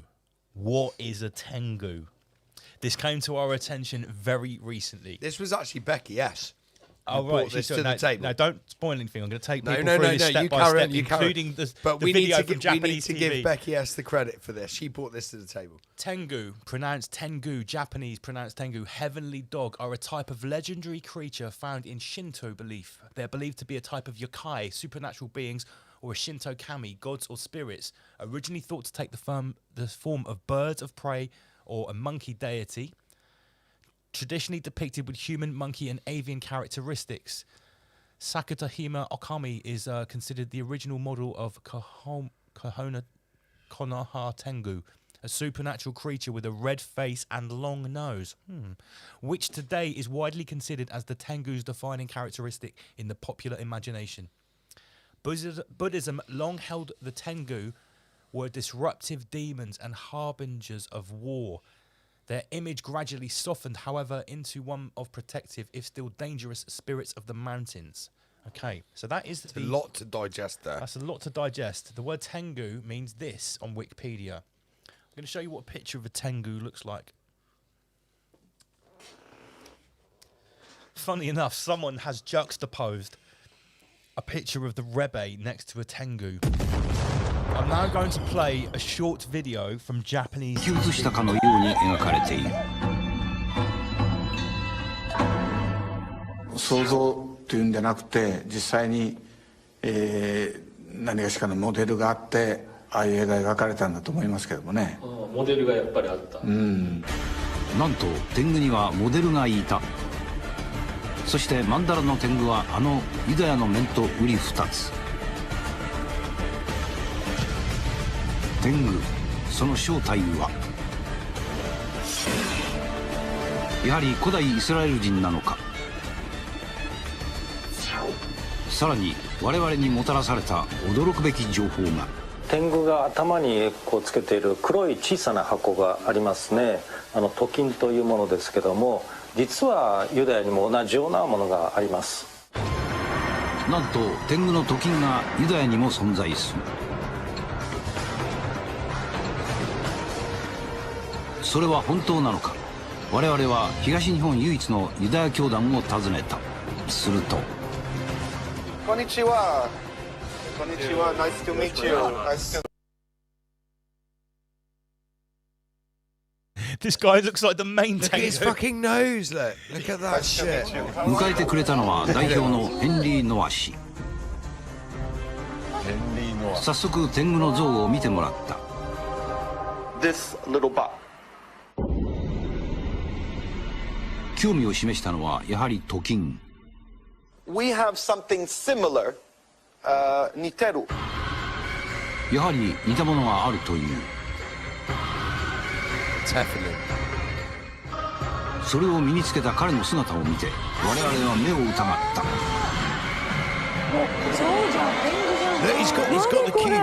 Why did they have to blur it 天 out? の正体は古代イスラエル人だった。それを身につけた彼の姿を見て我々は目を疑った。それはユダヤ教徒の祈りの時の装束。その姿はまさに天狗。本当だ。何乗っけてんの？いやもうこの頭につけた小さな箱はヒラクリティといい、中に戒律が書かれた紙を入れる神聖なものだといい。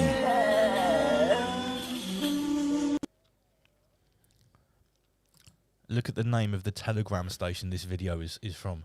Wisdom of Vril. Wow, the Vril Society. Wow. But obviously this is taken directly from Japanese TV. Yeah, that's but the very the It's fact been it says reposted. Vril, that's hardcore. But that, yeah. So if you know anything about the occult and secret societies, look at if you want to. さらに look 彼 into は the Vril ユダヤ人にと Society. って最も大切だというヘブライ語で書かれた旧約聖書を見せてくれた。しかしその名前を聞いて我々は耳を疑った。 This Torah scroll. Torah scroll. なんとトーラーの巻物、あの虎の巻のことなのか。 So the word in Japanese, Torah no Maki, means Torah scroll, and that's that. The Torah ユダヤ教徒は修行を終えたその証にトーラーの巻物を読み与えられる。巻って動物の虎じゃないんだ。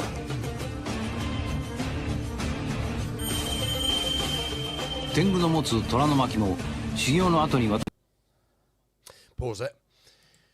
Right, because the ultra-Orthodox Huish, they actually have two tefillins. They have one on the third eye, yeah, and they have one on the left bicep, and the left arm is... Right. And the reason they have it on the left bicep is because it's closest to the heart.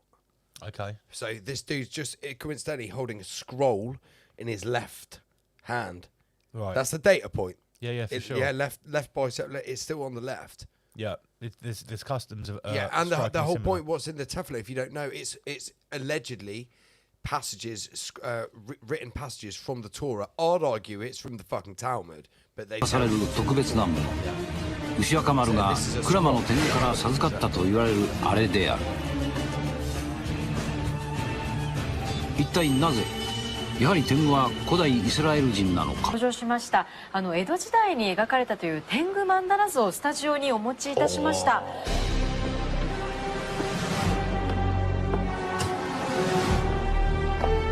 So they're asking Japanese people on a game show now. 上には毘沙門天ですとか不動明王の下にですね、7人の天狗が描かれている。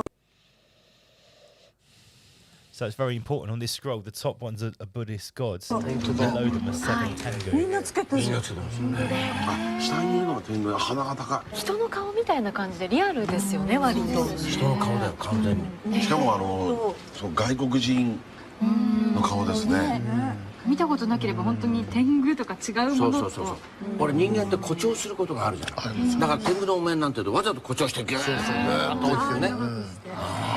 これはもうね、関連ありますよ。もうね、多分もうそうですよ。否定しようがないよね。They're working it out in real time. Wow. So I thought it was very interesting that this was brought up. In Japanese folklore, they also have another thing called a nigawarai. Yes, that's what it's called. I didn't say it wrong. Sorry. Sounds like Kanye West song. Yeah, and I hate to say it, this looks like that classic anti-Semitic caricature of an evil cubist. Look at the top. It looks like the shape of the top of the head looks like a yarmulke. It does. So there's something here. Is this like a look with the hairy arms, Lance, and the hairy armpits? Is this a universal image of something to be feared from ancient antiquity? I would argue yes. So Lance, we were chatting about this before the show, and Lance said to me that like it's quite possible that obviously if they were like merchants of war, they said earlier, didn't they? The Tangu were merchants of war, harbingers of war. Yeah. So they could have possibly been agents who survived a reset, went to the native land of Japan with their cubish technology. Well, imagine there's a reset and you have to move and you end up in this island that's been like isolated for 1,000 years, and ancient Japan has got all of its cultures, and you turn up looking completely different with black cube technology, with a black cube strapped to your head. They would probably think you were some like mythical demon. With your fucking hook nose. Yeah. Yeah. Look, this picture here, they're even carrying something on their nose.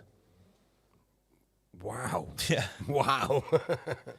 So yeah, T. I thought this was a good one. T is for. Wow, careful, lot. Sorry, go into Q there. T is for Tangu. Right. T is for Tangu. Subscribe to our Patreon for more of this. Apart from anything, this is a really good code word. The Tangu. Tangu is a really good code word. There are Tangus involved here. Yeah, this is a good code word. Right, last one, and then we're having a chat with Tom. Q. Q is for Clipoff. Or the realm of the Clipoff is the Clipoffosphere. That is a rise above coinage. Now, what is the Clipoff? We obviously made the term Clipoffosphere, me and Andy, the other day. What is the Clipoff? The Clipoff is something we've actually learned about very recently. Blow it up. Okay, I'll just make it bigger. It's the opposite of the tree of life in the Kabbalah. So imagine the tree of life and its beautiful geometric patterns, and it has the Kabbalistic... I can't remember what this thing is called here on the left. It's mirrored, and you've got the tree of death. It has the opposite. It has the tree of death, and this is basically the nether realm, the lower fourth dimension. This is where Rabbi Schmoolley was born. Yes, he stepped over from the Clipoffosphere into the peasant sphere. The reason we've included this is because this is a phenomenon that we've talked about quite a lot, but we were never really aware of this term or how it fits into Kabbalism. So yeah, and also what we learned from Mysterious Middle East is the CIA actually through Operation Stargate and a few others they discovered this too. They discovered it too of a completely different way and came up with the same conclusion, but just named it something differently. Yeah, they named it something different. So imagine Stranger Things, the upside down, basically. The nether realm, the reflection of this reality. That's why at the start of the show said we are broadcasting from the reflection of the fractal quippospheric hologram that you call the peasant sphere. Gosh. Let me tell you. Unbelievable. So yeah, the lower fourth dimension, the dark side of the tree of life in the Kabbalah is called the Clipoff. If you haven't been a good boy and you smoke too much DMT or eat too many mushrooms, you might just end up with Rabbi Schmoolley in the Clipoffosphere to teach you a lesson. You will dive and head send first you back into the darkest corner of the Clipoffosphere, and you might never come back. So Q is for Clipoff. All right, guys, it's 20. We've gone a little over there. I'm going to play a very short video. Let me just get the screen up so you can see us, guys. Before we speak to our guest tonight, I'm just going to play a very short video. It's only 3 minutes long. This is from Equinox, just to remind you how fucking cool Rise Above events are and to encourage you to get your ticket for the next weekend. Word, power, and sound. Every positive movement, every conversation, every connection, every seed you plant, ripple. Don't let anyone ever tell you that one person can't make a change. Bullshit! On the dawn of a harvest sun, are we speaking the truth in the sharpest tongue? Feast on a rabbit, served with a garnished lunch. We got the hardest puns. Mind master, trust your ability. NPC is an IQ deficiency. They're living in mental captivity. I'll never submit to these bloodline dynasties. On the dawn of a harvest, crops are sown to trade corn with the farmers. Sometimes I want out of this nightmare society like I was born with the Amish. I've got the formula mastered, claiming our power, there's more to be harnessed. I'm no ordinary artist, try wage war, I'll be forming the armies. EQRA-NOX, that's Equinox. Our essence is infinite, not confined to meat suits or Tesla bots. On the night of a harvest moon, on the dawn of a harvest song, we're telling them welcome to the Equinox. Welcome to the Equinox. On the night of a harvest moon, I take flight to the farthest tomb. I meditate in the darkest room by the candlelight until the spark exhumes. On the night of a harvest, I see a silhouette hunter hold up a carcass, and he heartbeats a target, and blood trails the ground like red carpet. On the night of a harvest moon, so sacred, silk on an ancient loom. Hooded robes in ritual rooms, pray all night from yesterday's noon. On the night of a harvest, farmers emerge and they set up a market. It's all business regardless, where your loot is bought and sold and bartered. EQRA-NOX, that's Equinox. Our essence is infinite, not confined to meat suits or Tesla bots. On the night of a harvest moon, on the dawn of a harvest song, we're telling them welcome to the Equinox. Welcome to the Equinox. On the dawn we glance to the east. We ain't scared of the mark of the beast. Performing sacred rituals, nobody but a shaman and me. If they wanna take me out, they better come with at least 33 Schwabi and Fleet. Cause I won't go quietly, they're gonna have to do more to silence me. That's the irony, lost in this messed up society. They wanna force their views on our offspring, teaching our children that gender's non-binary. This is social engineering to try fulfill transhuman agenda. Al Gore better come prepared, cause I ain't in the mood to be censored. EQRA-NOX, that's Equinox. Our essence is infinite, not confined to meat suits or Tesla bots. On the night of a harvest moon, on the dawn of a harvest song, we're telling them welcome to the Equinox. Welcome to the Equinox. I'm a freelance quantum gardener with a homemade combine harvester. So when I see your crops wilting, I got the organic rod that will harden them. This realm rotates in cycles in counter-rotational Solomon spirals. Masons build towers like Eiffel and vortex points to drain your vital. Simulacrums appear cyclical, toroidal electro-spiritual. The holosphere projects physical, the manifestational synergy's mythical. We got problems, parasitical, inside this torus field is critical. Henceforth mankind is pitiful. Rise and shine, please explain.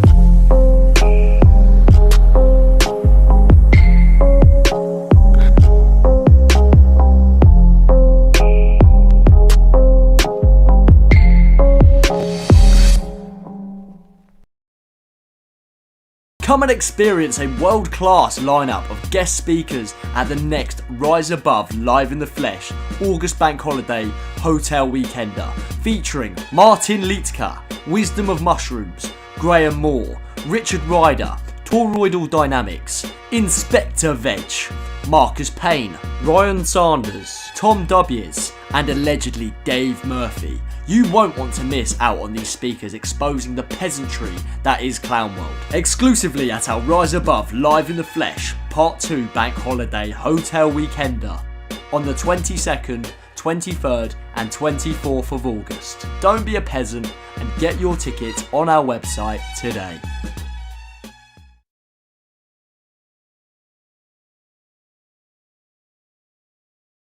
On Sunday, the 24th of August, we will be joined virtually by the final boss at the bottom of the rabbit hole, Jason Breeches of Archaix. For the first time ever, he will be in a three-way panel discussion with Martin Liedtke and Dave Murphy. Come and join us live in the flesh to be a part of this historic moment.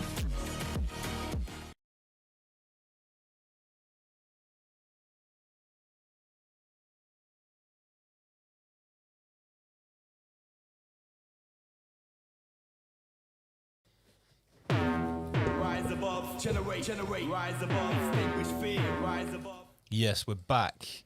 How's everyone doing on this fine? Yeah, you definitely need to shake that after that Ralphabet. I actually clocked. Was there a single entry into this Ralphabet that wasn't something to do with who dares? No. No. Do you want to vacate? So Tom. But that's the trend at the moment. I know. I just said that, like, that's what we've been talking about on Patreon. So that's what we had to do. Go and chill out on the armchair, Andy PG. Tom, take a seat, mate. So, our special guest tonight, Tom W's, aka Wisdom of Mushrooms. We've had him on Raw Academy, dropping the knowledge about Wisdom of Mushrooms. We've already chatted to him on the show. We've had him at the last event. It went down so well that we're basically expanding the Wisdom of Mushrooms syllabus at the next Weekender. But tonight we're going to take a bit of a retrospective look at the story behind why you started doing this. Is that a fair summary, Tom? Yes. Okay. Yeah. So yeah, we've known each other for a good number of years through music. This is something you've been doing. How long have you been doing Wisdom and Mushrooms for now? 2 years? So Wisdom of, I would say that there was a thing like brewing for, I would say, 5 years, maybe 6 years, but Wisdom of Mushrooms as it is now, I would say it's about 2.5, maybe 3 years. 2.5, 3 years. And I've seen a steep increase in your, what should I say, how busy you are with it. Yes. It's basically gone from a side project to taking over your life. But that wasn't even a project. It wasn't even a side project. It was my journey to kind of fix myself. Okay. It was something that I would say that that's the best description of it. And then it's just started taking over my life because more and more people were put on my path. I didn't want to do it for anyone else, to be honest with you. I had enough stuff going on, within me and my own life, but you got to do what you got to do if something is, oh yeah. For those people that don't know, what is wisdomofmushrooms.com? It's I would say that it will be the place. You can start scrolling because now it's live actually. So it's a place where I'm gonna share with people everything what I learn, and it's not only about the mushrooms, because mushrooms, I'm focusing on psilocybin mushrooms because I think they are the most natural thing. And I can't hear. Sorry, don't know. Yeah. So it's not only about scientific side of mushrooms, but it will as well be this is the thing that's the hub where I'm gonna put all the information there. People can contact me through it. I will be adding the sections to all things like microdosing journals for people and how to better yourself. So it's not only about how to do mushrooms, what psilocybin is, why it's and how it's interacting with. Yeah, these are the real testimonials with people. Mate, this website is really nice. Really nice. I designed it. No, I was doing that. But I was in my, let's call it, previous life. I was the web designer and app designer. So, but yeah. So the wisdom of mushrooms. I put it. There is the biggest reason why I worked on this website and why I put it there is because they suspended my social media accounts. I got the Wisdom of Mushrooms Instagram back yesterday. Okay. And it's cool that I've got it back because they suspended and then I contacted them. They give it back to me. But why did it get suspended? I don't know. The note was standard shit, like use of drugs and selling and promoting the drugs and things that are potentially harmful, because obviously it's harmful for the system, right? But there's loads of pages about weed and stuff. Yes. I can see that they are now cracking or coming down hard on everything that is to do with psilocybin. But to be honest with you, I understand this. I understand why they're doing it, because I wouldn't give mushrooms to, even knowing what knowing what I know now and all the experience and all the knowledge, I wouldn't give mushrooms to everyone. And you can actually harm yourself. Wait, you're saying it's actually as beautiful and therapeutic and valuable as they are not for everyone? I would say that they are for everyone, but not at any given point in their life. Okay. Without the preparation, I saw the regression of the things, of where the people were before the mushrooms, because there was no one who could integrate it for them. Because there's a lot of things going on. Imagine that I would say what happened in 2020 when COVID hit, right? Some people were ready for it. Like we knew what's going on. But for some people, the curtain just dropped.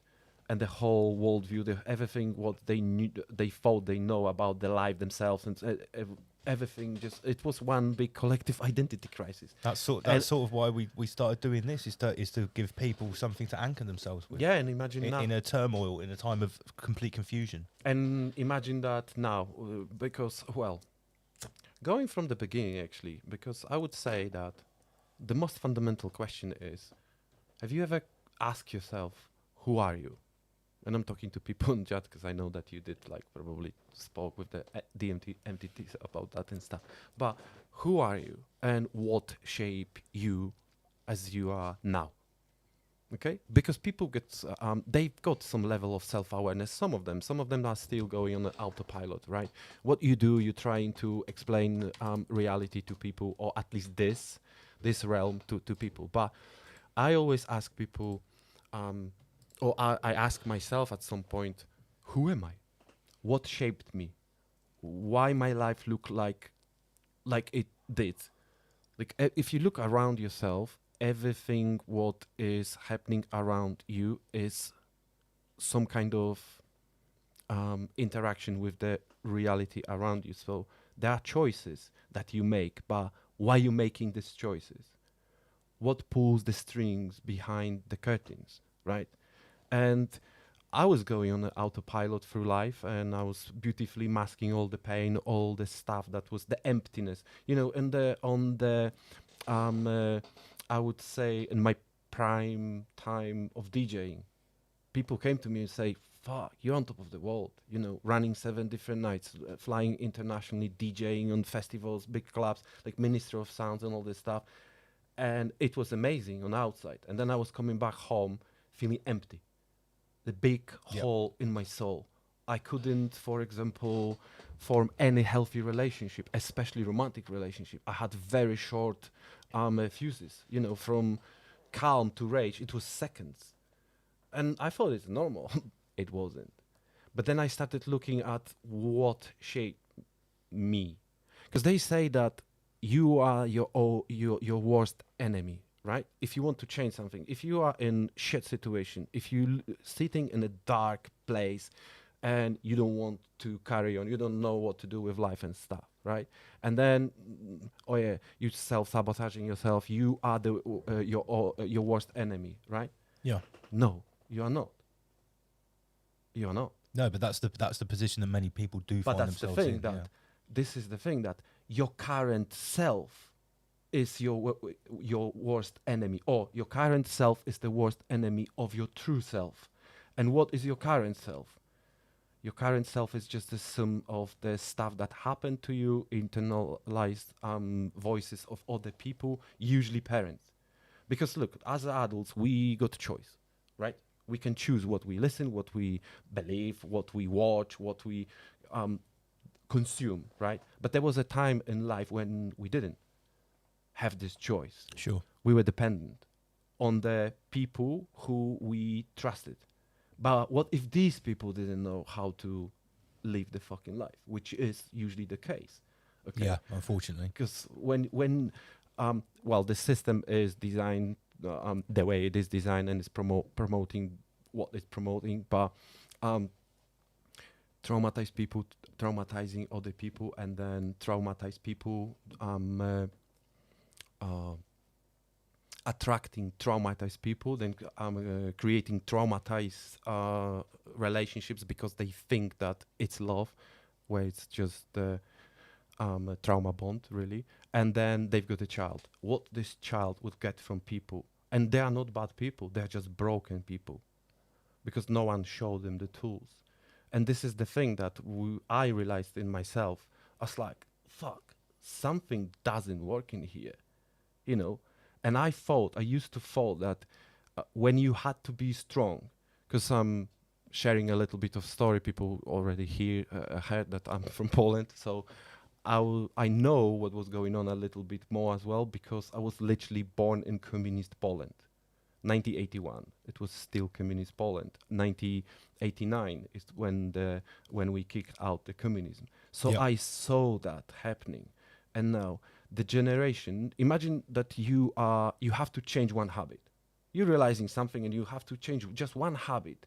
you've got your worldview, everything in check, and you are happy going through life. You know how everything works, the fucking taxes and all the stuff, and all the thing, the system, right? And now, overnight, everything changes.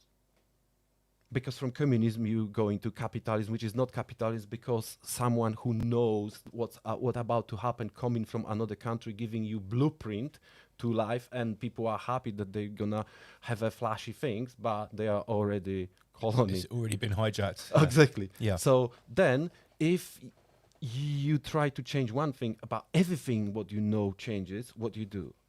You don't fucking know what to do. You're just confused. And the fear kick off, right? Fear of unknown, fear of being judged, fear of feeling stupid. So what you do back then, when there is no internet, there is no access to books, to knowledge, you're just ashamed of shit. And then you're suppressing stuff. And then you start taking it out on vulnerable or someone who is weaker. Because you're never going to go and transfer your anger to someone who is stronger. You're going to someone who is weaker than you. So it's your wife, it's your children. The path of least resistance. Exactly. And then all of a sudden, this little vulnerable thing, right, thinks this is normal. Like for me, it was normal. Violence, poverty, abuse, not homelessness. My little sister killed herself because it was so hardcore. I was 19 and I was already in the army. So, and for me, that was normal. But then I'm like, I'm unable to feel. And we can only meet other people on the levels we met ourselves. So do you know how I realized that there's something is wrong? When absolutely everyone, women, who enter my life with the gift of love were punished for that. How dare you love me? How dare you come here and give me some warmth, right? Because something is wrong in here.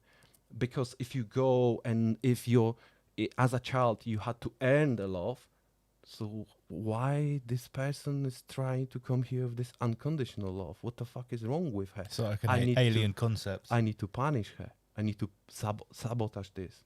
My comfort zone is a war zone, and this is the time of the peace. I don't want that. I don't like that. I need to burn everything to ground.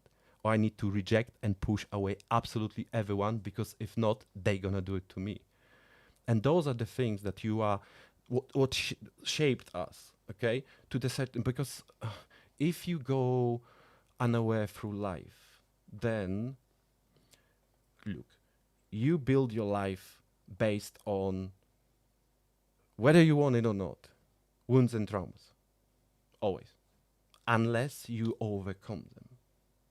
Because look, you're in a relationship with someone who's violating your boundaries, who doesn't respect you, but you're still staying there. Why? Because you've got fear of rejection, for example, or trauma. Because you had emotionally withdrawn parents. Because you had to earn their love. Because you know the pain of the rejection. So you're gonna violate yourself to not feel this pain anymore. Because there are mechanisms in our conscious, subconscious, and non-conscious that will be pulling us to the certain directions, and you staying there. Then you are at work, and at work, everyone is walking over you. Your boss is taking advantage, and you're not gonna leave. Why? Fear of feeling stupid, fear of being judged, fear of rejection, again, the external validation. So let's say that you're going through life and you are attracting certain situations, certain people like that. And then something starts clicking. Like, something is wrong. I'm not happy. I'm living my life on everyone else's terms. Existing rather than living, yeah. Existing, it's a one thing, but imagine that you are in the middle and everyone just putting hooks with the ropes to your body, and everyone is trying to pull you to their direction. And they need certain version of you. And it's not because who you are, it's because who they need you to be in their story and their narrative. Because we are holding the mirrors to other people, right? And now, you start working on yourself, something click. And let's say that you overcome the fear of rejection. Just one. We've got usually a lot of other things, but just one. And look what's happening automatically. Certain things stop resonating with you. And you're like, why I'm in this relationship? Why I've got relations with my siblings or my parents like that? Why I'm in this work? Why I'm keep letting people do this to me? I'm not okay with this anymore, and I don't have fear of that anymore. So what's happening then? People will try, especially the ones that were close to you, will try to pull you back. And they are not supporting you because they hate you or they don't wish you well. It's because it reminds them that they should be doing something as well with their life. And they start being uncomfortable, and we don't like to be uncomfortable. Our head will choose the comfortable hell way faster than uncomfortable heaven. Sure. So this is the thing, and I would say that I tried a lot of things. I tried to fix myself through the normal therapy, and that's another thing. I used to thought that therapy is for losers. Like when someone mentioned therapy, but I was growing up. That's the way you were brought up. So that on streets. That was weakness. Weakness. You want to go and talk about your problem? That's for losers. That's weakness. It's not even this. It's on the street, especially in the early 90s in Poland. If you show any emotions, it could be taken exploit. Showing emotions is showing weaknesses that can be used against you. Wow. So walls everywhere, right? Which kind of makes sense if you look at this, if you live in the place like that. And certain things that are clicking for me, like I went to army and I was in Navy. I was 19, right? And I don't know if we can talk about this on the... Sure we can. So within 4 months, 3 guys ended themselves, right? They literally ended themselves because it was so hardcore. And is this not the training? That was in the military training. And that was hardcore, like literally, like bullying here, like the bullying. So we're talking mid 90s, late 90s now. Yeah, we're talking late 90s, late 2000s. Okay. Yeah. So, and I was there, and I'm like, this is nice. I'm like on holiday, comparing what I was going through in my home, the place where guys were literally ending themselves felt like a holiday for me. So like. Was it because? Did you say it's because of the bullying, or was it because the training was so hard? It was both. Right. It was both. So imagine that you've got sadistic person who knows that there's no consequences for their actions because the military is like a country or system within the system, and the outside world will never know what's going on there. So it was like, if you would say toxic masculinity, which I hate this term because it doesn't exist, and yeah, if it triggers someone in the chat. It doesn't. Unlucky. No, it doesn't. But this is the thing that Mushroom showed me this as well. Because look, it's done on purpose, like the division and toxic masculinity. And I explain it to people that it doesn't exist. You know what exists? The immature masculinity that leads to the toxic behaviors. It's a completely different concept. Well, it's almost like the toxicity comes from a lack of masculinity. Precisely. Yeah. Precise. So you see, because look, if something is toxic in your life, what are you gonna do? What you do if something is toxic in your life? If you got growth, cut it out, you remove it. You're gonna do whatever it takes to remove it. And now, get it away, far away from everything else, so it doesn't contaminate other things. So if women got hammered this in their heads that this is the toxic masculinity, if they are exposed to something toxic, they are like, I need to get the fuck out from here. I need to run away from this person as far as possible. But if that would be shown, and it's not my concept, it's Carl Jung, where there was the transition from boyhood to manhood, and there was a ceremony to do that. We don't do that anymore. So you see, if you rites of passage ceremony, sort of something, yeah. If you are in a relationship and you see someone and the whole social media saying to you, "Oh, he's toxic," you're gonna do whatever it takes to run away. But if it would say it's an immature masculinity that lead to the toxic behavior, so it's not who or she is, because there's toxic behaviors in women. It's not who he or she is. It's how he or she behaves. Then you can work on the behavior. But if you believe that that's the person, so look how amazing this is, the amazing way to break the or to make people never try to even communicate or fix something. Yeah, sure. Especially that we are all wounded. So, at some point we're going to trigger each other. And in romantic relationship, all the traumas and wounds from the early childhood will surface. Only then.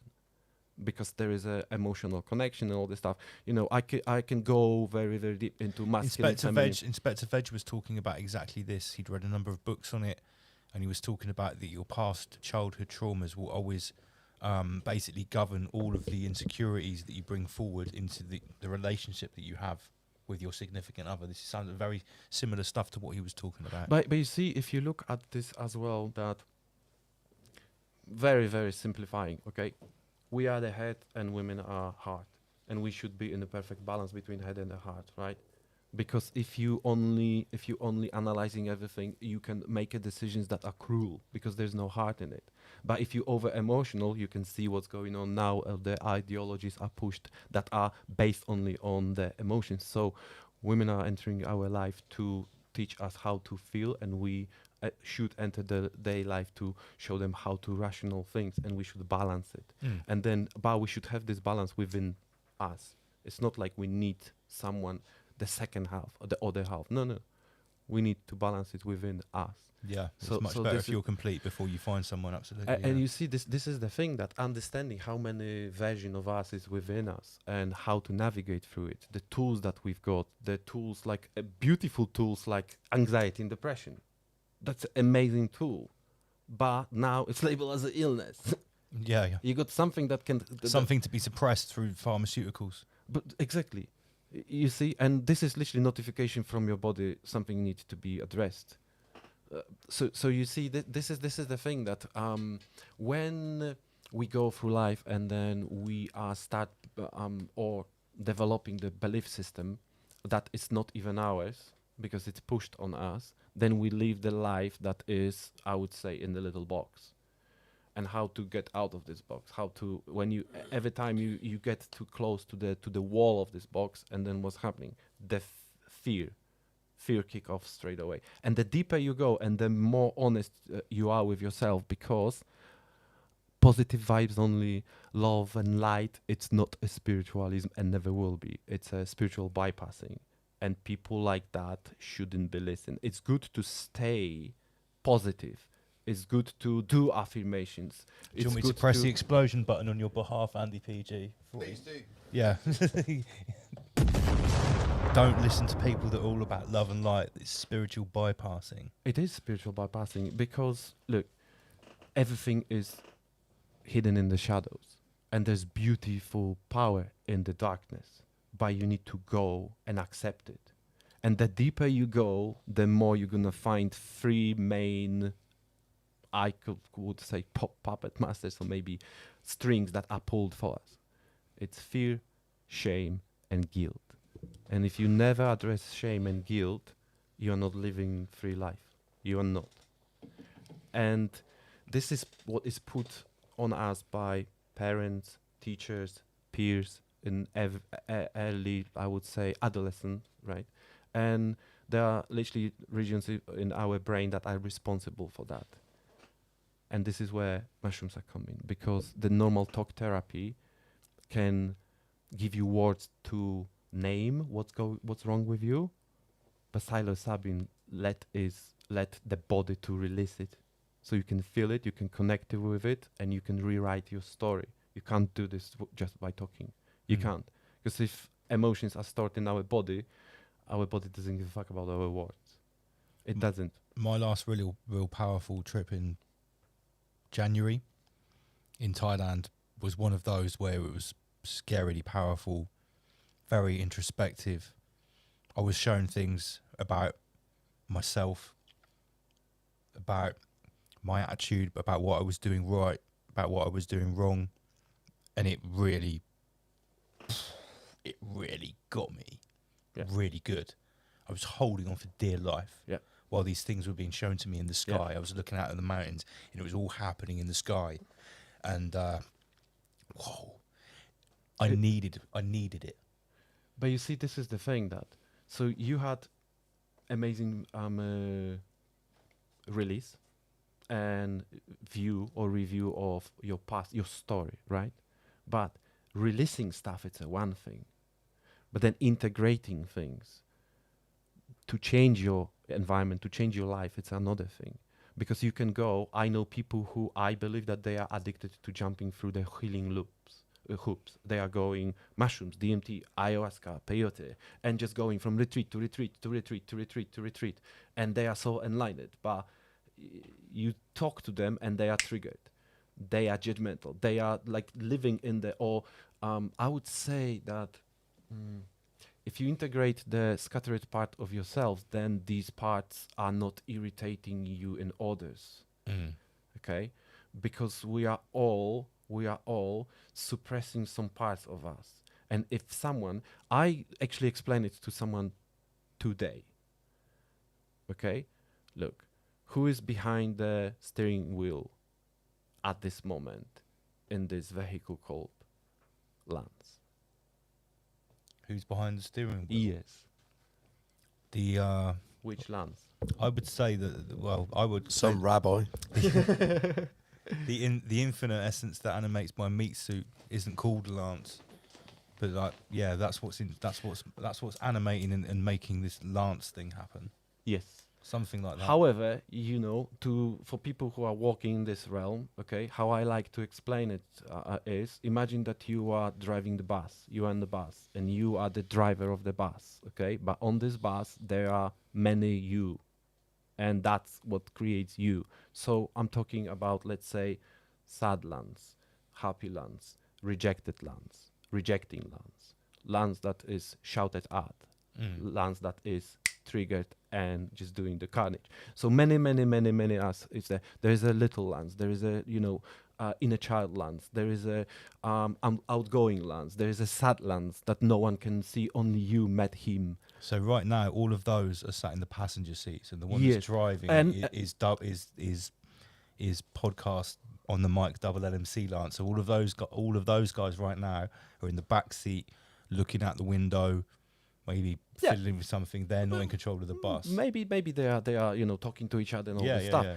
But if the driver of the bus is someone who we put this version on this driver's seat, it's amazing, because then we know that it's going the right direction. What if the steering wheel is hijacked and you don't even know why? Because all of a sudden, I get you. Traumatized Lance, rejected Lance, just jumping and just grabbing the steering wheel. And you're like, what the? You've actually made a very, very powerful analogy there about self-control of like your own sort of internal archetypes. Yes. Right. And this is the thing, that look what was done in 50s and 60s. When people started talking like that, you're schizophrenic. You need to be you need to be medicated. Yeah. I think that in 50s and 60s, there was obviously Summer of Love, and when they started experimenting with LSDs, a lot of people had spiritual breakthroughs, and they needed to put cap on it. That's why there were so many mental institutes. Because now this is how I see myself. Okay, there is a Tom that is driving this bus, but sometimes all of a sudden someone else is behind the steering wheel, and I have to rewind a little bit, few moments, and I'm like, okay, that'd be a Tangu, mate. who jumped behind the steering wheel? And now when certain things happening, I literally talked to myself. I said, okay, sad or anxious Tom, why are you showing up? Life is good. Life is good. Why are you showing up? Okay, it means that there's something levels below what's going on. So I start meditating or do a little bit of mushrooms, and then start meditating and start conversation with this version of me. Why are you showing up? What activated you? Why are you fearful? What's going on? Why are you about to crash this bus? So was that like Zen Tom? Zen Tom. Giving them like a telling off? It's not telling off, because you have to do it with love. So you were asking them why? What made you show up? I would say that the biggest thing and the takeaway for people listening to us, watching us, and for you as well is... No, mate, this is a takeaway for me too. Change your judgment to curiosity. Okay? I had the mantra, if I catch myself either judging myself of others, I'm going to change my judgment to curiosity. You know why? Because the moment where we buried our curiosity and swap it with judgment, that's the moment where we trapped or killed our inner child. I can guarantee you that there is a child, 3-4 years old child, coming to the studio and will be touching everything, will be curious about everything, right? The adults come in and it's like red fucking walls, what the fuck is the judgment, right? Curiosity is the kid-like. Yeah. Thing. Okay. Okay. So now, if you swap the judgment with curiosity and you stop judging the outside world, you stop judging yourself and you are curious. Because usually this critic voice, and it's sometimes sadistic, it's not even our voice. We internalized voice of the either parents or people who carers or teachers. Okay, my self-talk was beyond any like it was so bad. And you know what make me actually what makes me realize what I'm doing to myself on daily basis? What? My daughter. Because this little innocent beautiful being that I love unconditionally came to me once and said, "Daddy," and she was like 2.5 or 3, said, "Daddy, I'm so stupid. Something didn't go the way she wanted." And she said, "I'm so stupid." And I said, no, don't say it like that. It's okay. You are okay. You are learning things. It's okay. There's to fail or to make mistakes. No wrong answers. It's okay. Yeah. It's okay. It's a learning curve. Everything is fine. It's not who you are. It's what you just did. And then I realized that the same day I literally didn't finish the project, and I went to look in the mirror and I was like, "You fucking this. You knew that." And I'm like, "Fuck." If I would say 1/4 of what I was saying to myself on daily basis to my daughter at that time, I would traumatize her for life. Sure. And I was doing this every single day. And then I discovered it wasn't even my voice. It was what I conditioned myself to believe that I deserve or don't deserve. So things like that. I'll be talking about that more on the weekend. We're giving you tasters tonight of Yes, the kind of stuff that Wisdom of Mushrooms goes into at the weekend. But I would say that it's beautiful. You can, you need two sessions, properly conducted sessions to rewire your brain. And that's now it's a scientific talk. So to change the plasticity, to rewire your neural connections, you need 2 sessions with, significant amount. I did 90 with hero doses because there was so much to find in there.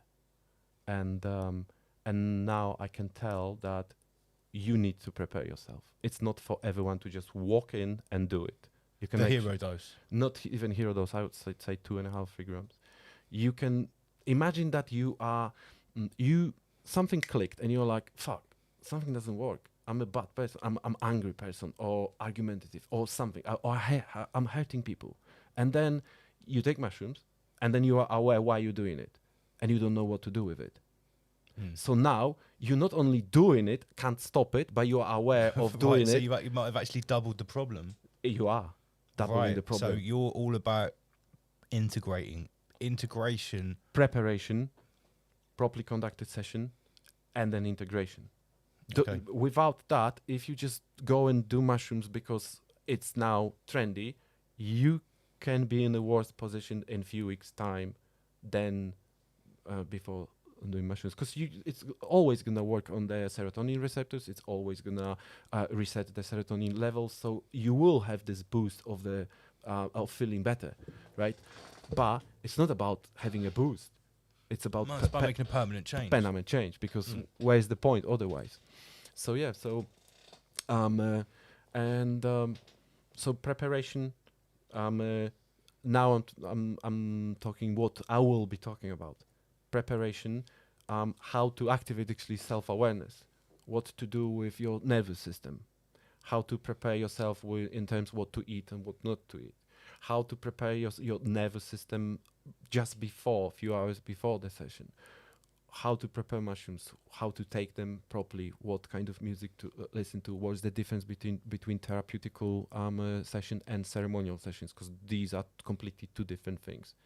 Conducted in a different way, the different goals for the first one and for the second. I would say that the second one will bring the results from the first one, but people sometimes when they hear ceremonial, spiritual, they are like, I don't want this because it's some voodoo stuff and it sketches them out a little bit. They're like, what's this? Because there's a difference when you play someone music that is soothing them Yeah. And when you using the drum, the didgeridoo, let's say rattles that actually are not, the music is not for the people, the music is for the plant, for the spirits of the plant, and it's actually irritating people, so they are uncomfortable.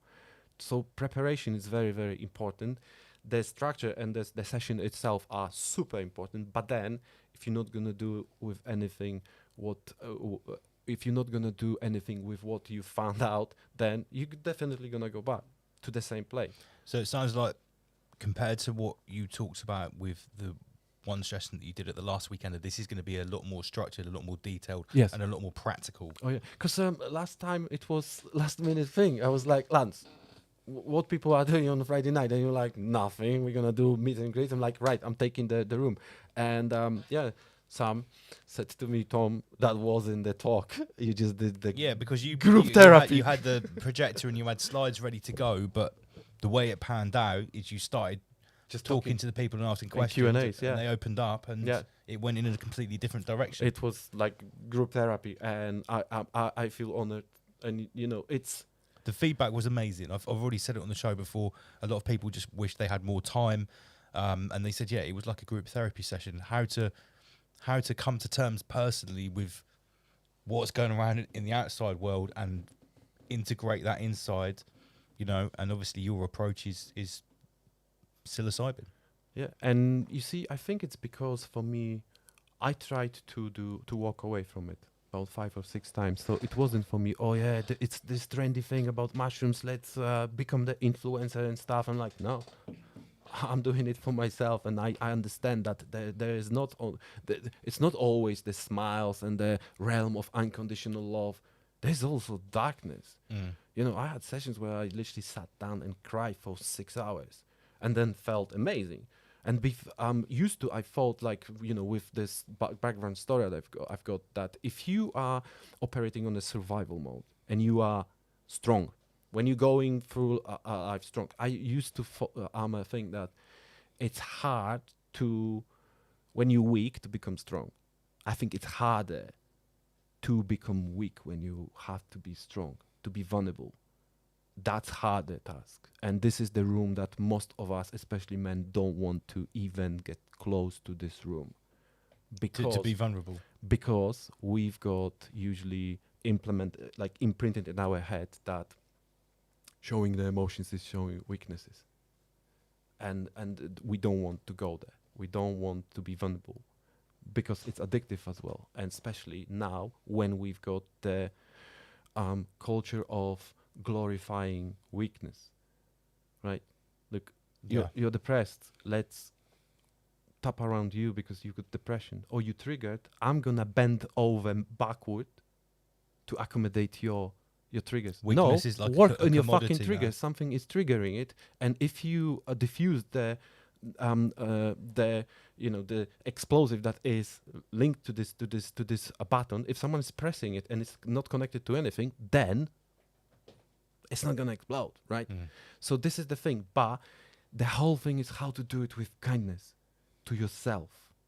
You need to find the gentleness and kindness, because I had the very, very bad relationship with weakness. I despised weak people. Before, I literally look at them like they are nothing. Why? Because I didn't want to acknowledge that there's a weakness in me, right? And what we try to suppress and not acknowledge, we hate in other people. Like, look, sometimes when we wake up, there's coming back to the bus, right? The different version of us is showing up in the morning. It's good to sit down and ask, who am I today, right? And now, if there are parts of you that you're denying in yourself, sometimes you meet people and you don't even know why they irritate you. And they're like, I don't fucking like him. I don't know why, but I don't like him. Some ineffable reason you just don't like them. And imagine now this, okay? So if there is a part of you, the version of you that you are denying in yourself, and this person, that version is behind the steering wheel that day for this person. So you're not looking at the person you don't like. You're looking in the mirror. And you're looking at a version that you don't want to acknowledge in yourself. Ta-da! And that way, sometimes we're like, there's something off with this person. It's not. Every single relationship that is happening in our life, it's a manifestation of the relationships that we've got in ourselves. Sure. The parts that are either lost, scattered, or maybe overpowering other parts. So this is what I want to share with people. This is what the Wisdom of Ashram is about. And the softer version of this is microdosing, which I'm going to introduce to people as well. So as you can see, there is a deep background story to why Tom has got into this. But listen, way before Wisdom of Mushrooms was created, you know, I've been working with Tom with Rise Above for a long time. He does our website, our t-shirts, and I know the level of research and detail and personal experience he has with psilocybin. He's been, you know, telling me about it for years. So it's really encouraging now to see this working and coming together to this Wisdom of Mushrooms product, movement, and thing that is basically helping people. And I've always said this, whether it's psilocybin, whether it's DMT, whatever, if you actually want to use these things, it's, you know, they can be great to have a mind-blowing experience. But the big problem is people don't know what to do with that mind-blowing experience once it's happened. They don't know how to process it. Unless you've done the pre-work and the work afterwards as well, you could be wasting your time. So that's why I think this is important stuff. And then the thing is that I want to add, because I can see some people saying that it's a Friday night and stuff and 12 steps, but I saw remarkable changes in people, because when I started doing this and the one-on-one sessions, I would say for over the last 5 years, it's about 500 people. And the difference between, like, let's say, recovery is that, and I'm saying this now from my experience. So it's not something I read, it's not something someone put out there, it's my first-hand experience or with the people that I worked with, okay? 2 sessions. And people overcame alcoholism, drug addictions, sex addictions, shopaholism. They fixed their marriages, the connection with children. We're talking about just 2 sessions. And you don't have to continue. You don't have to continue. If it's integrated, that's it. And that's why it's an A-class drug. Because it would single-handedly wipe off all the antidepressants, all the ADHD medications. There's no fear. You can't be controlled by fear, by shame, by guilt. So the system that is pushing us to this, for us to be the way we are and to consume things, just buy, work, and all of a sudden stopped working, and people love each other. People are more connected with themselves and others. The world's changing, and it does. Yeah, it could change very quickly. Yeah. No, some food for thought there. Amazing shit. Rise above, generation, Right. rise above, distinguished fear, It rise is above. 9 minutes past the 10 o'clock hour. I want to thank Tom for his deep insights there, and I reckon you should probably start heading over there and getting ready. PG, do you want to come and chat with me for 5 minutes about Clown World while Tom gets ready? Big shout out to everyone tuned in. This is Rise Above live on a Friday night, episode 152. So we've just been chatting to Wisdom of Mushrooms. Don't forget, Ra Academy, our learning portal, is going to be featuring heavily at the weekend event. You can get your tickets right now at riseabove.tv. We're going to be having at least 2 sessions with Wisdom of Mushrooms at Ra Academy over the weekend, as well as other teachers and facilitators in the Ra Academy. So yeah, scan the QR code and get yourself there. Fancy spending a whole weekend away from Clown World? Well prepared to take off your tinfoil hat and join us at the next Rise Above Live in the Flesh Part 2 August Bank Holiday Hotel Weekender. With 3 days of engaging talks, panel discussions, interactive workshops, nightly after parties, speed dating, meet new friends, socialise, network and make connections from Bournemouth's golden sandy beaches. Located 10 minutes away from Bournemouth train station at the Celebrity Hotel, come and join us on the 22nd, 23rd and 24th of August, this bank holiday 2025. And get your tickets on our website today.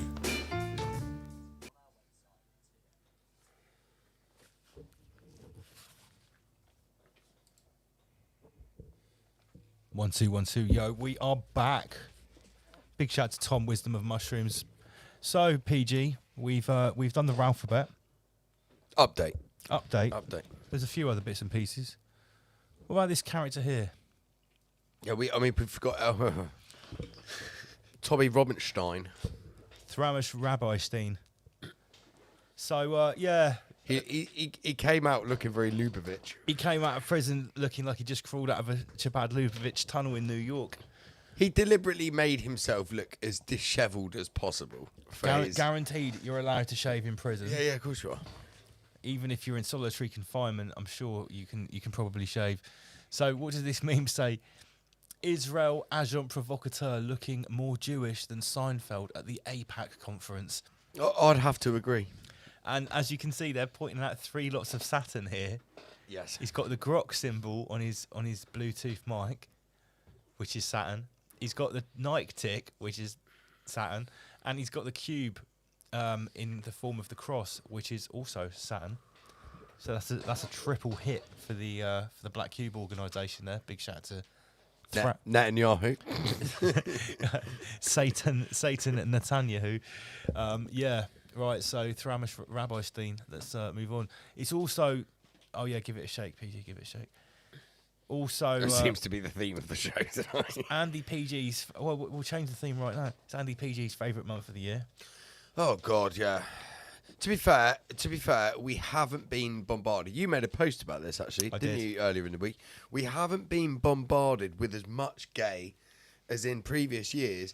I think that's because the Orange Meshiah has been in charge, and they have to make it appear that he's anti-LGBTQ when the whole thing is he might actually be, but the people he serves aren't. I mean, they created it, for fuck's sake.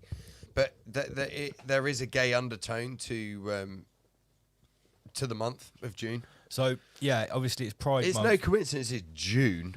June. Do you know what I mean? It's no coincidence. So let's rewind a bit. PG is absolutely correct. I did make a post about this week that attracted quite a lot of interest. I actually posted the meme on the left here that shows the symbols. Now, I'm going to say straight off, this meme is not completely factually correct with every logo with regards to the year. The gist is that this year there is less of the large international conglomerates logos covered in the rainbow shit. Pandering to the gay. There's definitely left. However, you have got some companies which are doubling down extra hard. Yeah.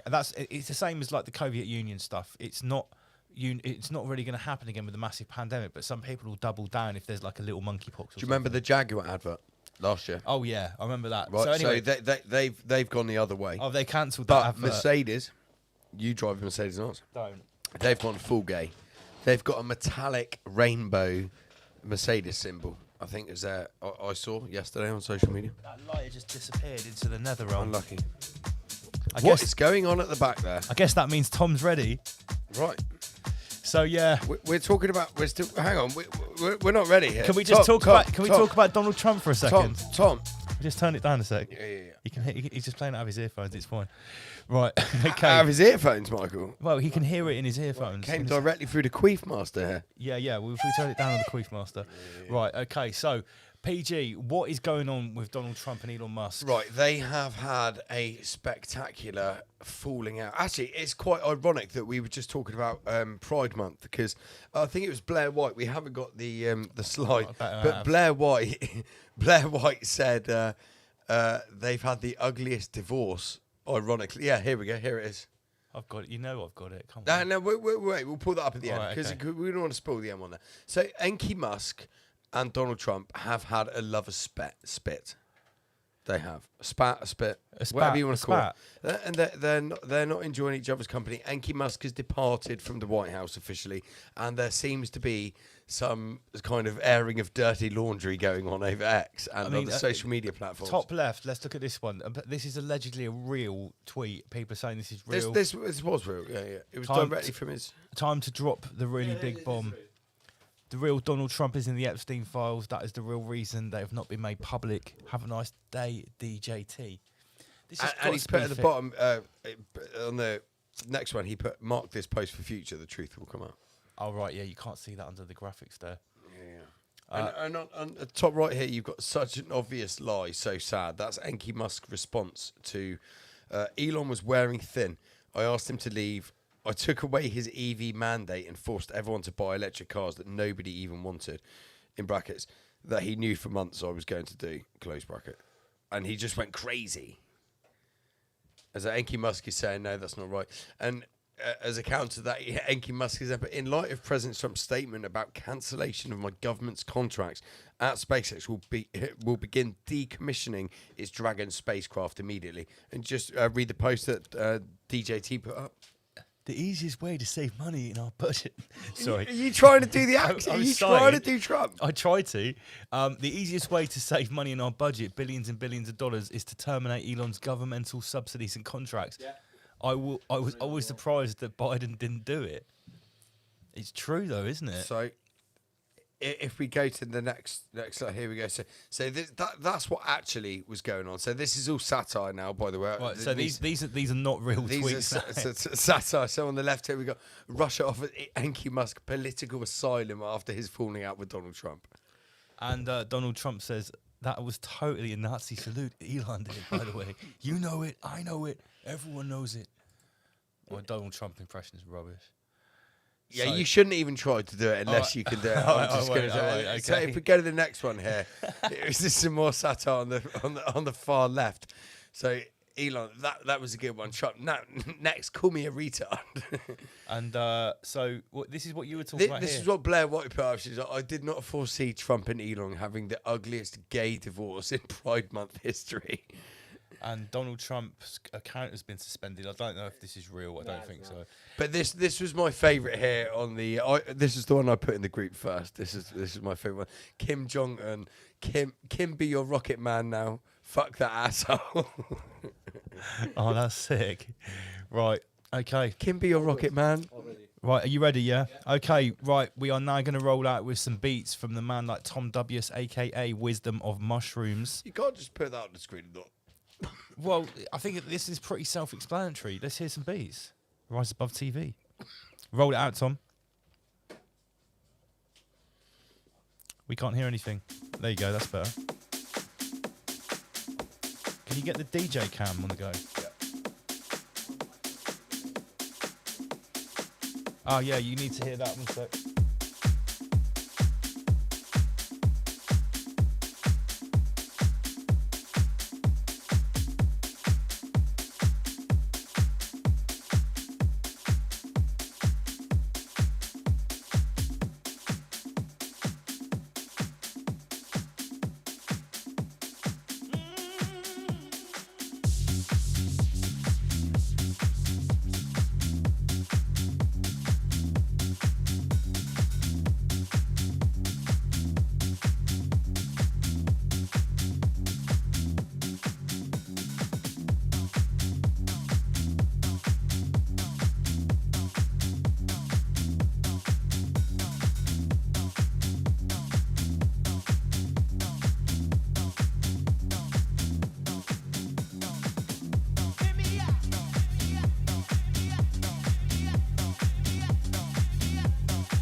Look at all the flames in the chat. Look at all the explosions. Big up all the Rise Above TV crew.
Sorry, Tangu.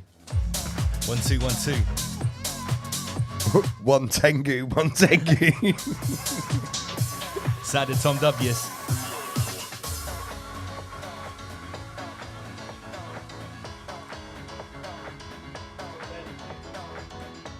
Turn it up, turn it up.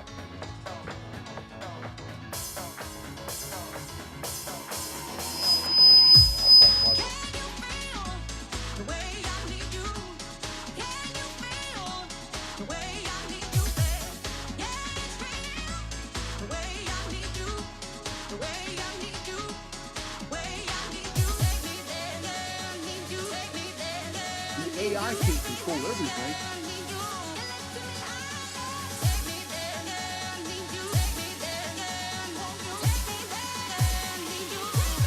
This is a holographic construct. It's awesome.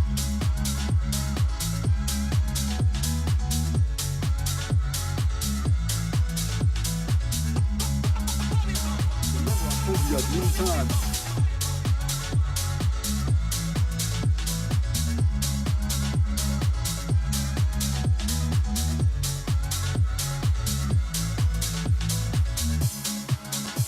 Remember, I've told you guys many times.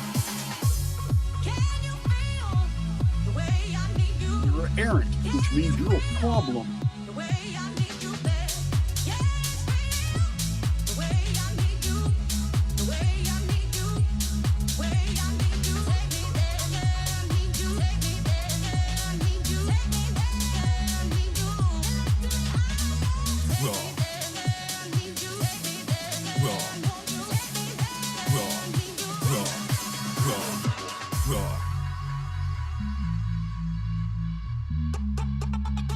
You have stolen my childhood.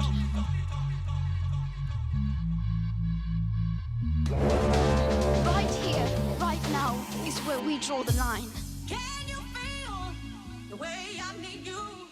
Can you feel the way I need you, babe? I read a report, 33 million people in Britain are mentally ill. No, they're not. The way I need you, way I need you.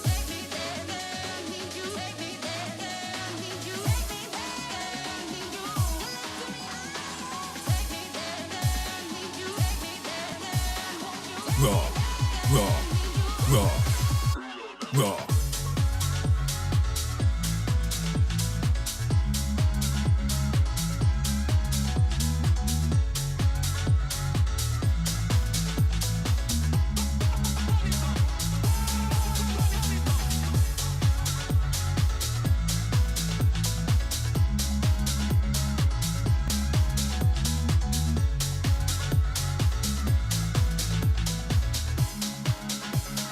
It's clearly racist.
Baywatch.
Tom is playing at the Weekender, don't worry.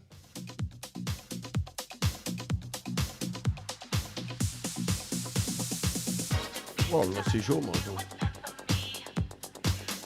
Maybe yours is too Jewish.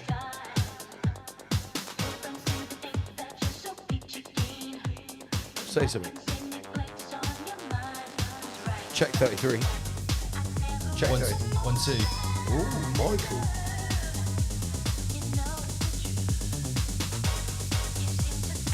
We've got some technical difficulties here in the studio with Michael's microphone. Oh, what's that? Sound of Tom Douglas on the decks, riseabove.tv, live on your Friday night. Andy PG, double LMC. Word to your nan. And Ting. I'd like to take this opportunity to big up the East Staines Massive.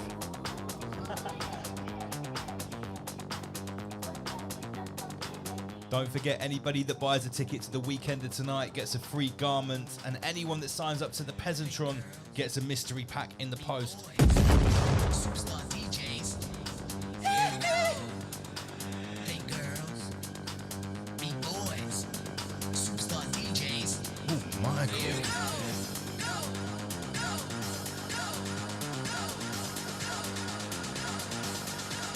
Jamona. Jamona. Superstar DJs. Jamona.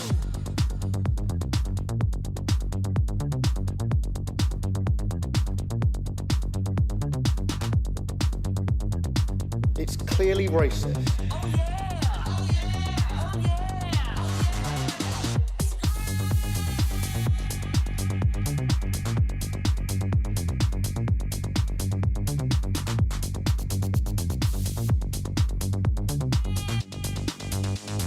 You have stolen my childhood.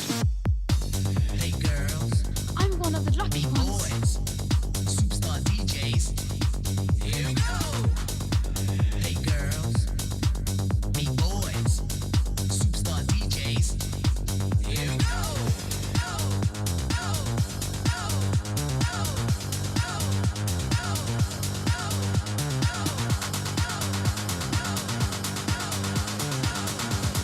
Superstar DJs. Far right folks.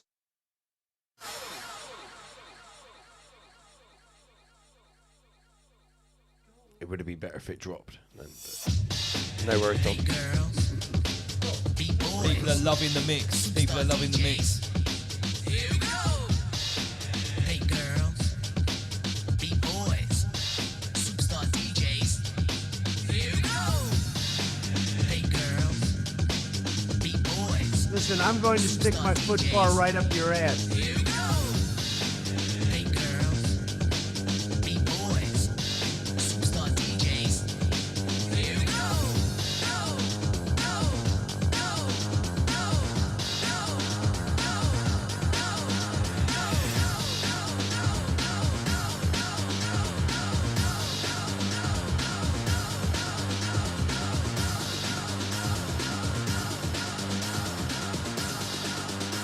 This is a holographic construct of all. Superstar DJs. The AI can't control everything.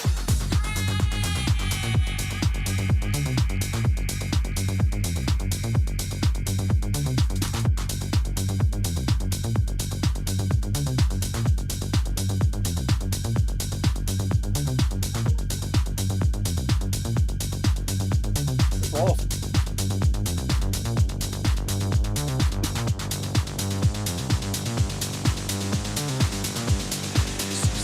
Remember, I've told you guys many times.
Gosh.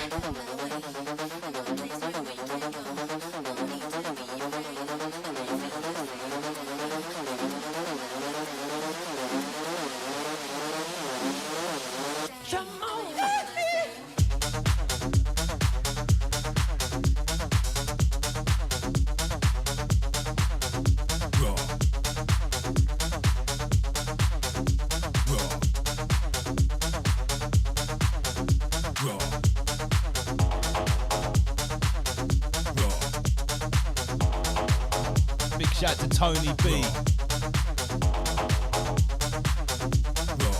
Big shout to Juicy and Lucy.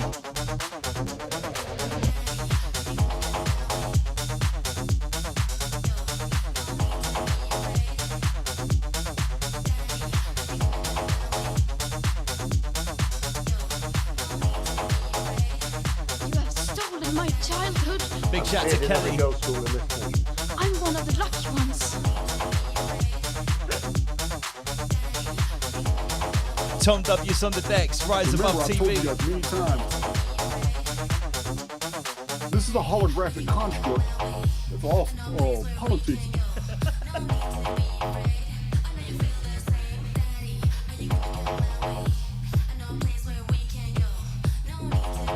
You're errant, which means you're a problem.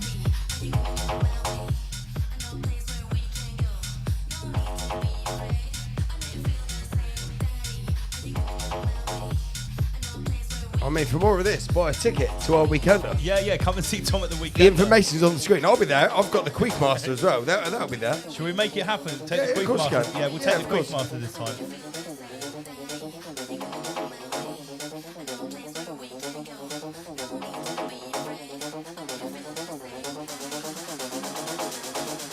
Get your tickets right now. See Tom W. at the Weekender on the decks and in Raw Academy, Wisdom of Mushrooms. The problem is you're a fucking retard.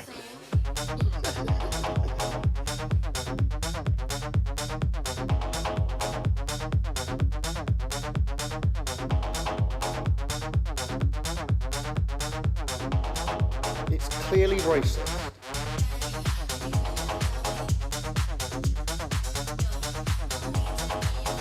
Awesome set from Tom W's. Andy PG on the buttons. Far right fuck.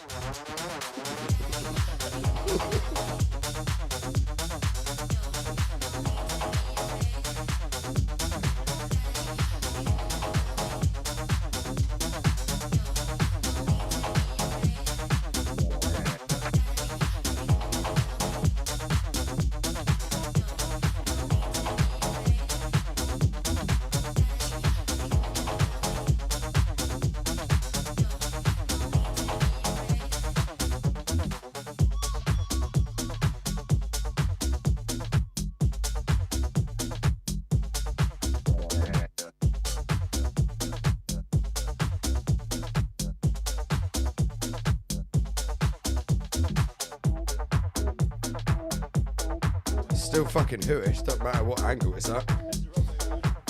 Still cubish.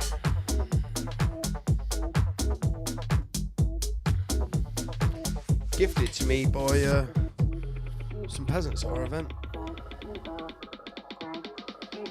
Thank you, peasant.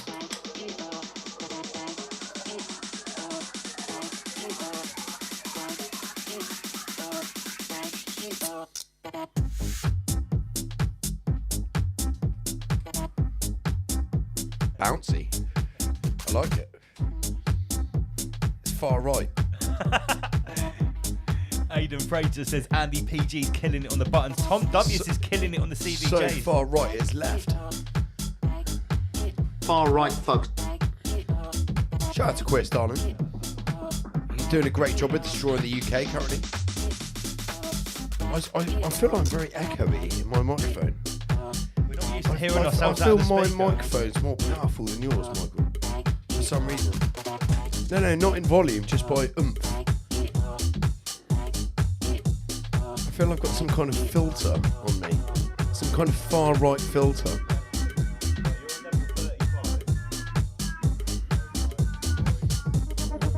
It's making me sound like an Israeli.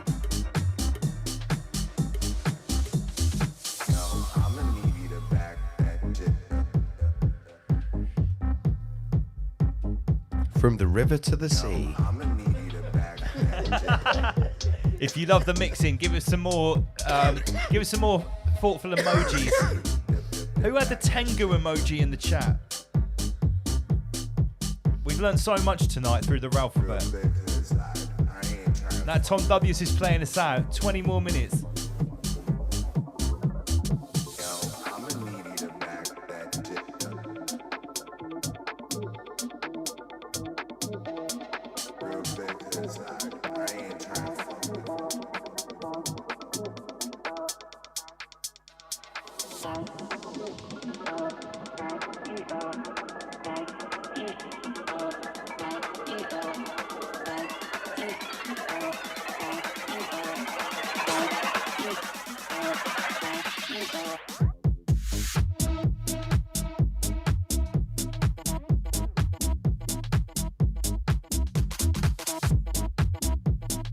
Listen, I'm going to stick my foot far right up your ass. We are loving the Tangu emojis in the chat. It's actually fashionable to be anti-Semitic these days. I mean, just look at the chat. Yeah, it's all the rage. It's quite strange because the Orange Meshiah has kind of allowed it. Oh, isn't he making laws to make it illegal to criticise Tengus? Well, I don't know, because I think you're allowed to now say fake and gay and call the people retards. Yeah, but Tengus are still a protected class. Yeah, they are a protected class. They're an occulted class.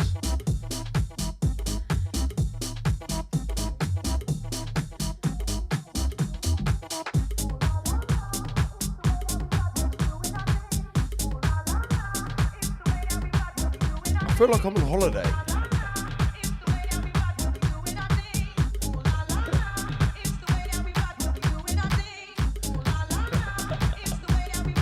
Nice. Yeah. Nice. Tripod dancing time. Get that purple vision, GB. Yeah. You crack on. Tangu make man strong. Far right folk. Big up Seema Dragon. Big up the funky trucker, I see ya. Hearing rumors that you're locking people up for posting memes.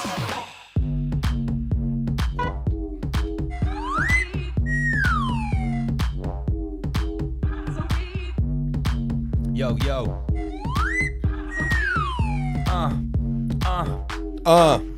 Okay. AIX. Can't see the way I flex. I put on my Jason mask and I check archaics to see what's next. Cross-calligical palindromes. Sumer Egypt to ancient Rome. The Yanuna sit on the throne. They're farming peasants under the dome. And the harvest here, who's creaming the crop? Oh, politics. You're errant, which means you're a problem. Ready, Michael? Remember, I've told you guys many times. Wicked selection from Tom W's. Let's get Michael on the mic. Here we go. It's coming in. You ready for it, people? Satanist, Luciferian, Thelemite, Proto-Aryan. No, I'm a syncretist, Aborigine, post-reset, Neo-Tartarian. Big differences, I'm airing them. There's a shark in our aquarium. Hoarded resources, not sharing them. I'm naming them, no care for them. Ancient reptilian, little hats. Small fish in the pond like a stickle bag. Pass my mic, yeah, where's that sickle at? It's a Jugoid system With ancient cuboid wisdom, this Ramish shogun came with addiction, had to clearly explain the vision. Ra by name, Ra by nature, been this way since days of the parchment paper. Since climbing the castle ramparts to defend from invaders. Since the vapor canopy, they use the same strategy. Usury and planned calamity, subduing the Goyim faculty. Oh shit. It's clearly racist.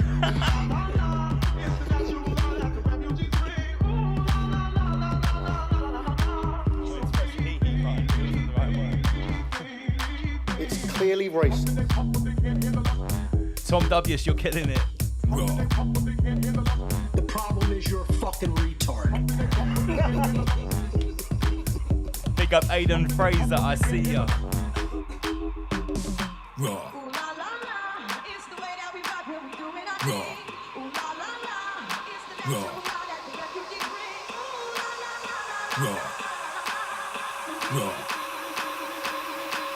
Stop my childhood.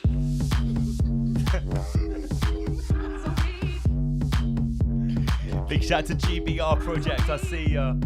It's harder than it looks on the buttons, right? Each noise has got a separate little, like, it doesn't start initially. Sometimes it's got a little delay on it. You've got to really know it to get it in tune with the music, yeah? So this isn't as hard. Nobody knows these buttons better than Andy PG. So bear that in mind. This is a holographic construct. Just like that. It's clear how I run this. Clear how I run this. I melt girls' hearts like butter on crumpets. It's double L. It's clear how I run this. Melt girls' hearts like butter on crumpets. Been smart from the start, never a dumb kid. Got skills to blow my own trumpet. Big up LFX. You called for that bar about 20 minutes ago.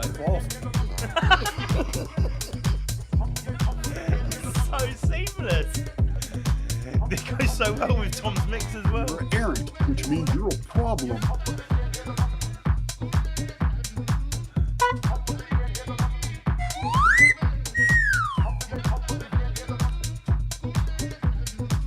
Ooh, na na na. It's the way that we rock when we doing our thing. Natural vibe that double L bring. Natural skill when Tob is mixing. Rise Above TV live on your Friday night. Big shout to all the Ramish community tuned in all over the peasant Clearly sphere. racist.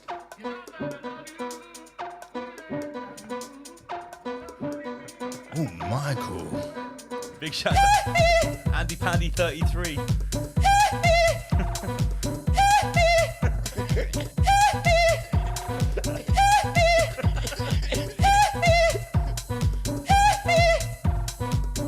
Gosh.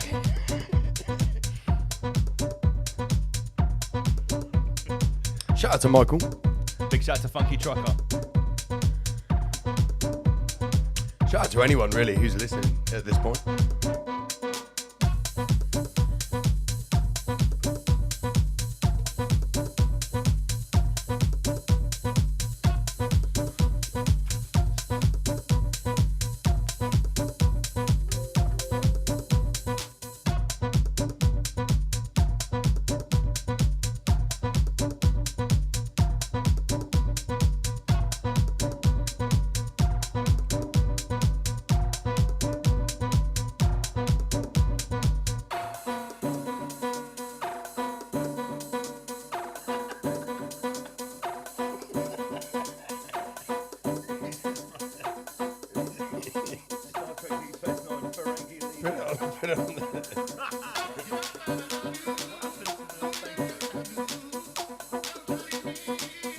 Gosh.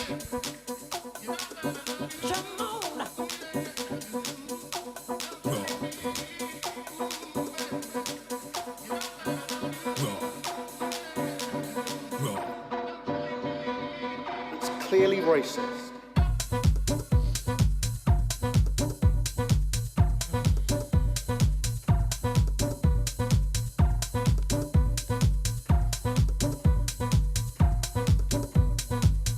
Kelly says, wish we were in a private bar right now. Come to the Weekender, it's our whole private hotel. Oh, there'll be more of this. We'll be doing this for hours. It's awful. Big shout to Lucy, who just sent this in, said it looks like Rabbi Schmoolley. It does. You're errant, It which really means does. you're a problem. forget, guys, if you want more hooishness, just check out our Patreon page. It's a mere $3.33 a month, which translates to £3 in the English sterling. Yes.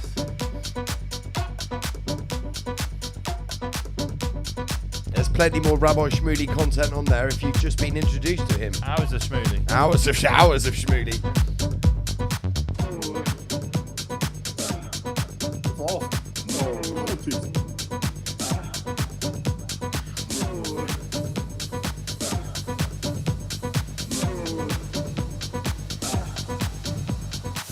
You know the enemy.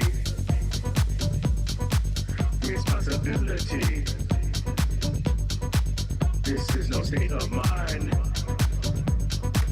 This is reality. The AI can't control everything. Everyone in the comments right now, Ramish community, type the town where you're at. Let me see where everyone is listening in from right now on a Friday night. Let's see your location, your town, your state, your country, whatever. Let us know if you're in Israel. Let us know where you're listening in from. Get it in the chat right now. Let me see. This is a holographic construct. Remember, I've told you guys many times, that's Full Metal Rabbit. You know the enemy. Responsibility. This is no state of mind. Better to just cut it off.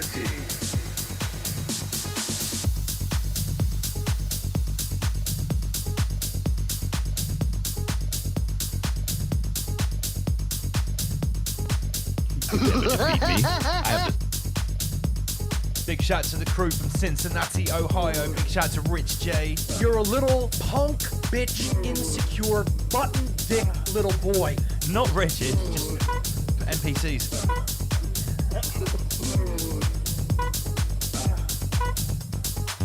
You know the enemy. Responsibility. Cincinnati, Ohio is definitely the best location so far. This is reality. Kelly, you're from someone called Fakenham. Is it really fake there? Sounds shady to me, Michael. That sounds shady. Is that a real place? I'm hearing rumors that you're locking people up for posting memes. Listen, I'm going to stick my foot far right up your ass. Far right thugs.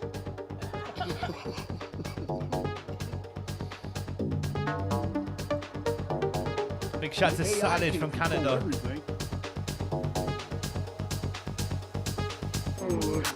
Big shout to the Margate crew. The Stargate is in Margate, Michael. Stargate's in Margate.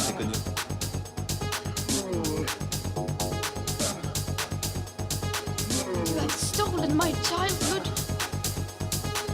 You know the enemy. Right now is where we draw the line. This is no state of mind. This is reality. It's clearly racist.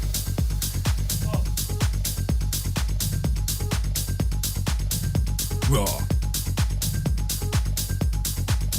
Raw.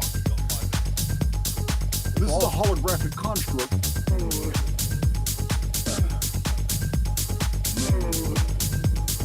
Remember, I've told you guys many times, you're an errant, which means you're a problem.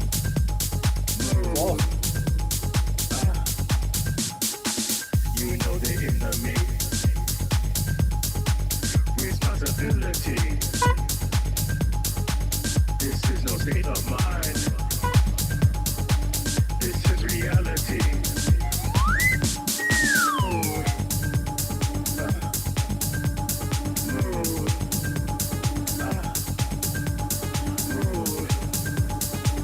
Nothing like the smell of toasted rabbit in the morning.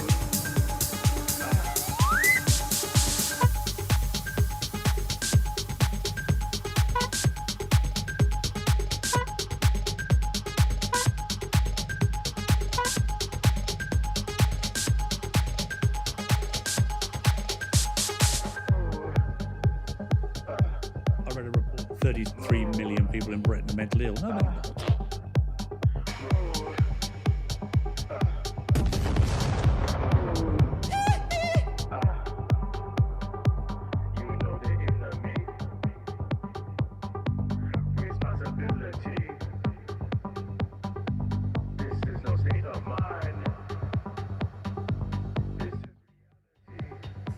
5 minutes left there, Tom. Otherwise, we go over the allotted Al Gore allowance. 3 hours maximum. That's it. You give them an inch, they take a mile. Next thing we know, we'll be in a 15-minute city.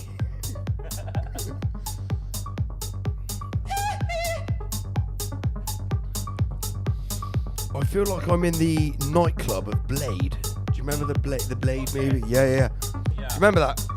Yeah, I feel like I'm there. I feel like I'm there now. And then the blood comes down from the ceiling. I feel like Rabbi Schmoolley's conducting the ceremony. Drinking the Christian blood. Yeah. Allegedly. Big up Aidan Fraser. We don't want to get sued by any Jews for any blood libels. That would be... It's clearly racist. Okay. Last couple from Tom W's.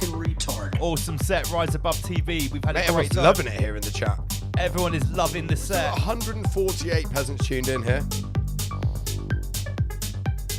Don't forget, you want to hear more from Tom, make sure you get your ticket for the Weekender. And if you want to hear more from Rabbi Schmoolley, make sure you subscribe to our Patreon. Yeah.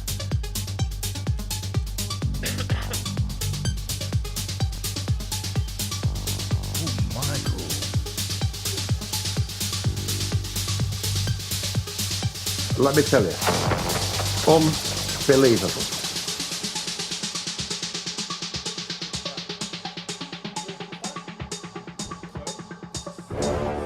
Right here, right now, is where we draw the line.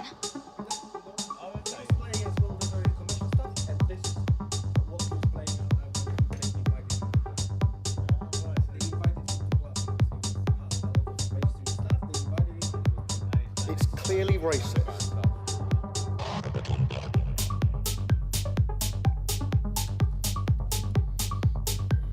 This is a holographic construct.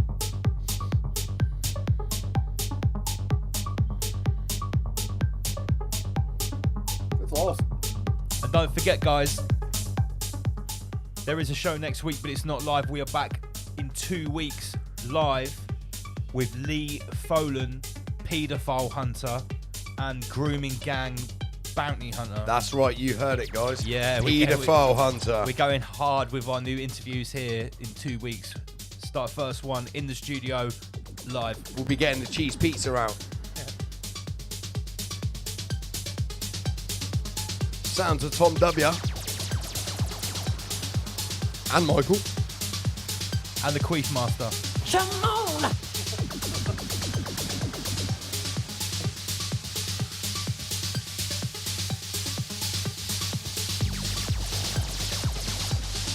Maybe we'll be covering the alleged Pakistani grooming gang. We're definitely going to bring that up. The alleged Pakistani grooming gang. Definitely going to bring it up. Sounds cubic. Right. Last one from Tom W's.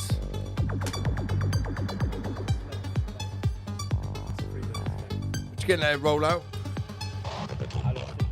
3 minutes, he said, Michael. Don't stop touching the screen there. We'll just shake our star. Don't forget to get your tickets for the Weekender. They are still only £50. They should have gone up to 75 by now, but I'm feeling generous. Ooh, I believe there's about 30 left at this price before the price goes up to £75, which is still cheap as chips for what you get on the Weekender. To be fair, chips have gone up. Okay. It's actually cheaper than chips, I'd say. Yeah, it's much cheaper than chips. As we all know, chips are Jewish. Chips are not cheap anymore. They're expensive. They're a luxury. Let me tell you, unbelievable. Shout out to all our wonderful moderators this evening. Keeping everything locked in the chat. Make sure there's not too many anti-Semitic comments. And if you've enjoyed the mix from Tom W's, give us a final round of explosions and flames and emojis in the chat, please. By the way, if you like my set, imagine this set but with live didgeridoo, because this is what we are fucking bringing. And mushrooms. And there will be the live didgeridoo playing over my techno. Yeah, Toronto Dynamics is going to be there on the Friday too. Techno with live didgeridoo. And we've Toronto Dynamics are there blowing DMT smoke through a didgeridoo. Yeah, smoking DMT through a didgeridoo. Oh yeah, we've got really trippy visuals on the underside of the marquee. We have shout out to Sinstar Dread. He'll be accommodating us with that. He's actually informed me he's picking it up at the end of this week. So on the Friday night, it's going to be a journey through breathing and sound with Toroidal Dynamics, a collaboration set between Tom and Sam. Bring your psilocybin, bring your Cambo, bring your DMT. It's all going down. Bring your multifaceted yogurt woven psychedelic mats out. But don't you're turn up. You're going to be lying on the floor. Don't turn up if you're a new age retard. Yeah. Don't do that. Don't do that because you might be out of your depth. I tell you what. Look at all these explosions and flames in the chat. First time we've had Tech House or Tech Night on the show. It's gone down extremely well. I want to say a massive thank you to Tom W's, aka Wisdom of Mushrooms. Excellent. I want to say a massive thank you to everyone that's already been supporting us by buying tickets to the event. We can't wait to see you. The Queef Master kept up with the set. We can't wait to party with you and obviously have some epic rabbit hole sessions. Let me just turn that speaker down because I don't want an echo. There we go. Yeah, get your tickets now. And don't forget, last things last, before I say goodbye and we will see you in a couple of weeks, is until the end of Sunday midnight, buy a ticket to the event and get a free... Oh, shit. No, that's the counter up there. Stop touching the screen, Lance. That can't get to 3. Okay. Get a ticket to the event and get a free garment, mystery garment. Sign up to Patreon and get a mystery pack of merchandise, stickers, beer mats, Ryan Sanders sent to you before Sunday night. Get your tickets. See you guys next week.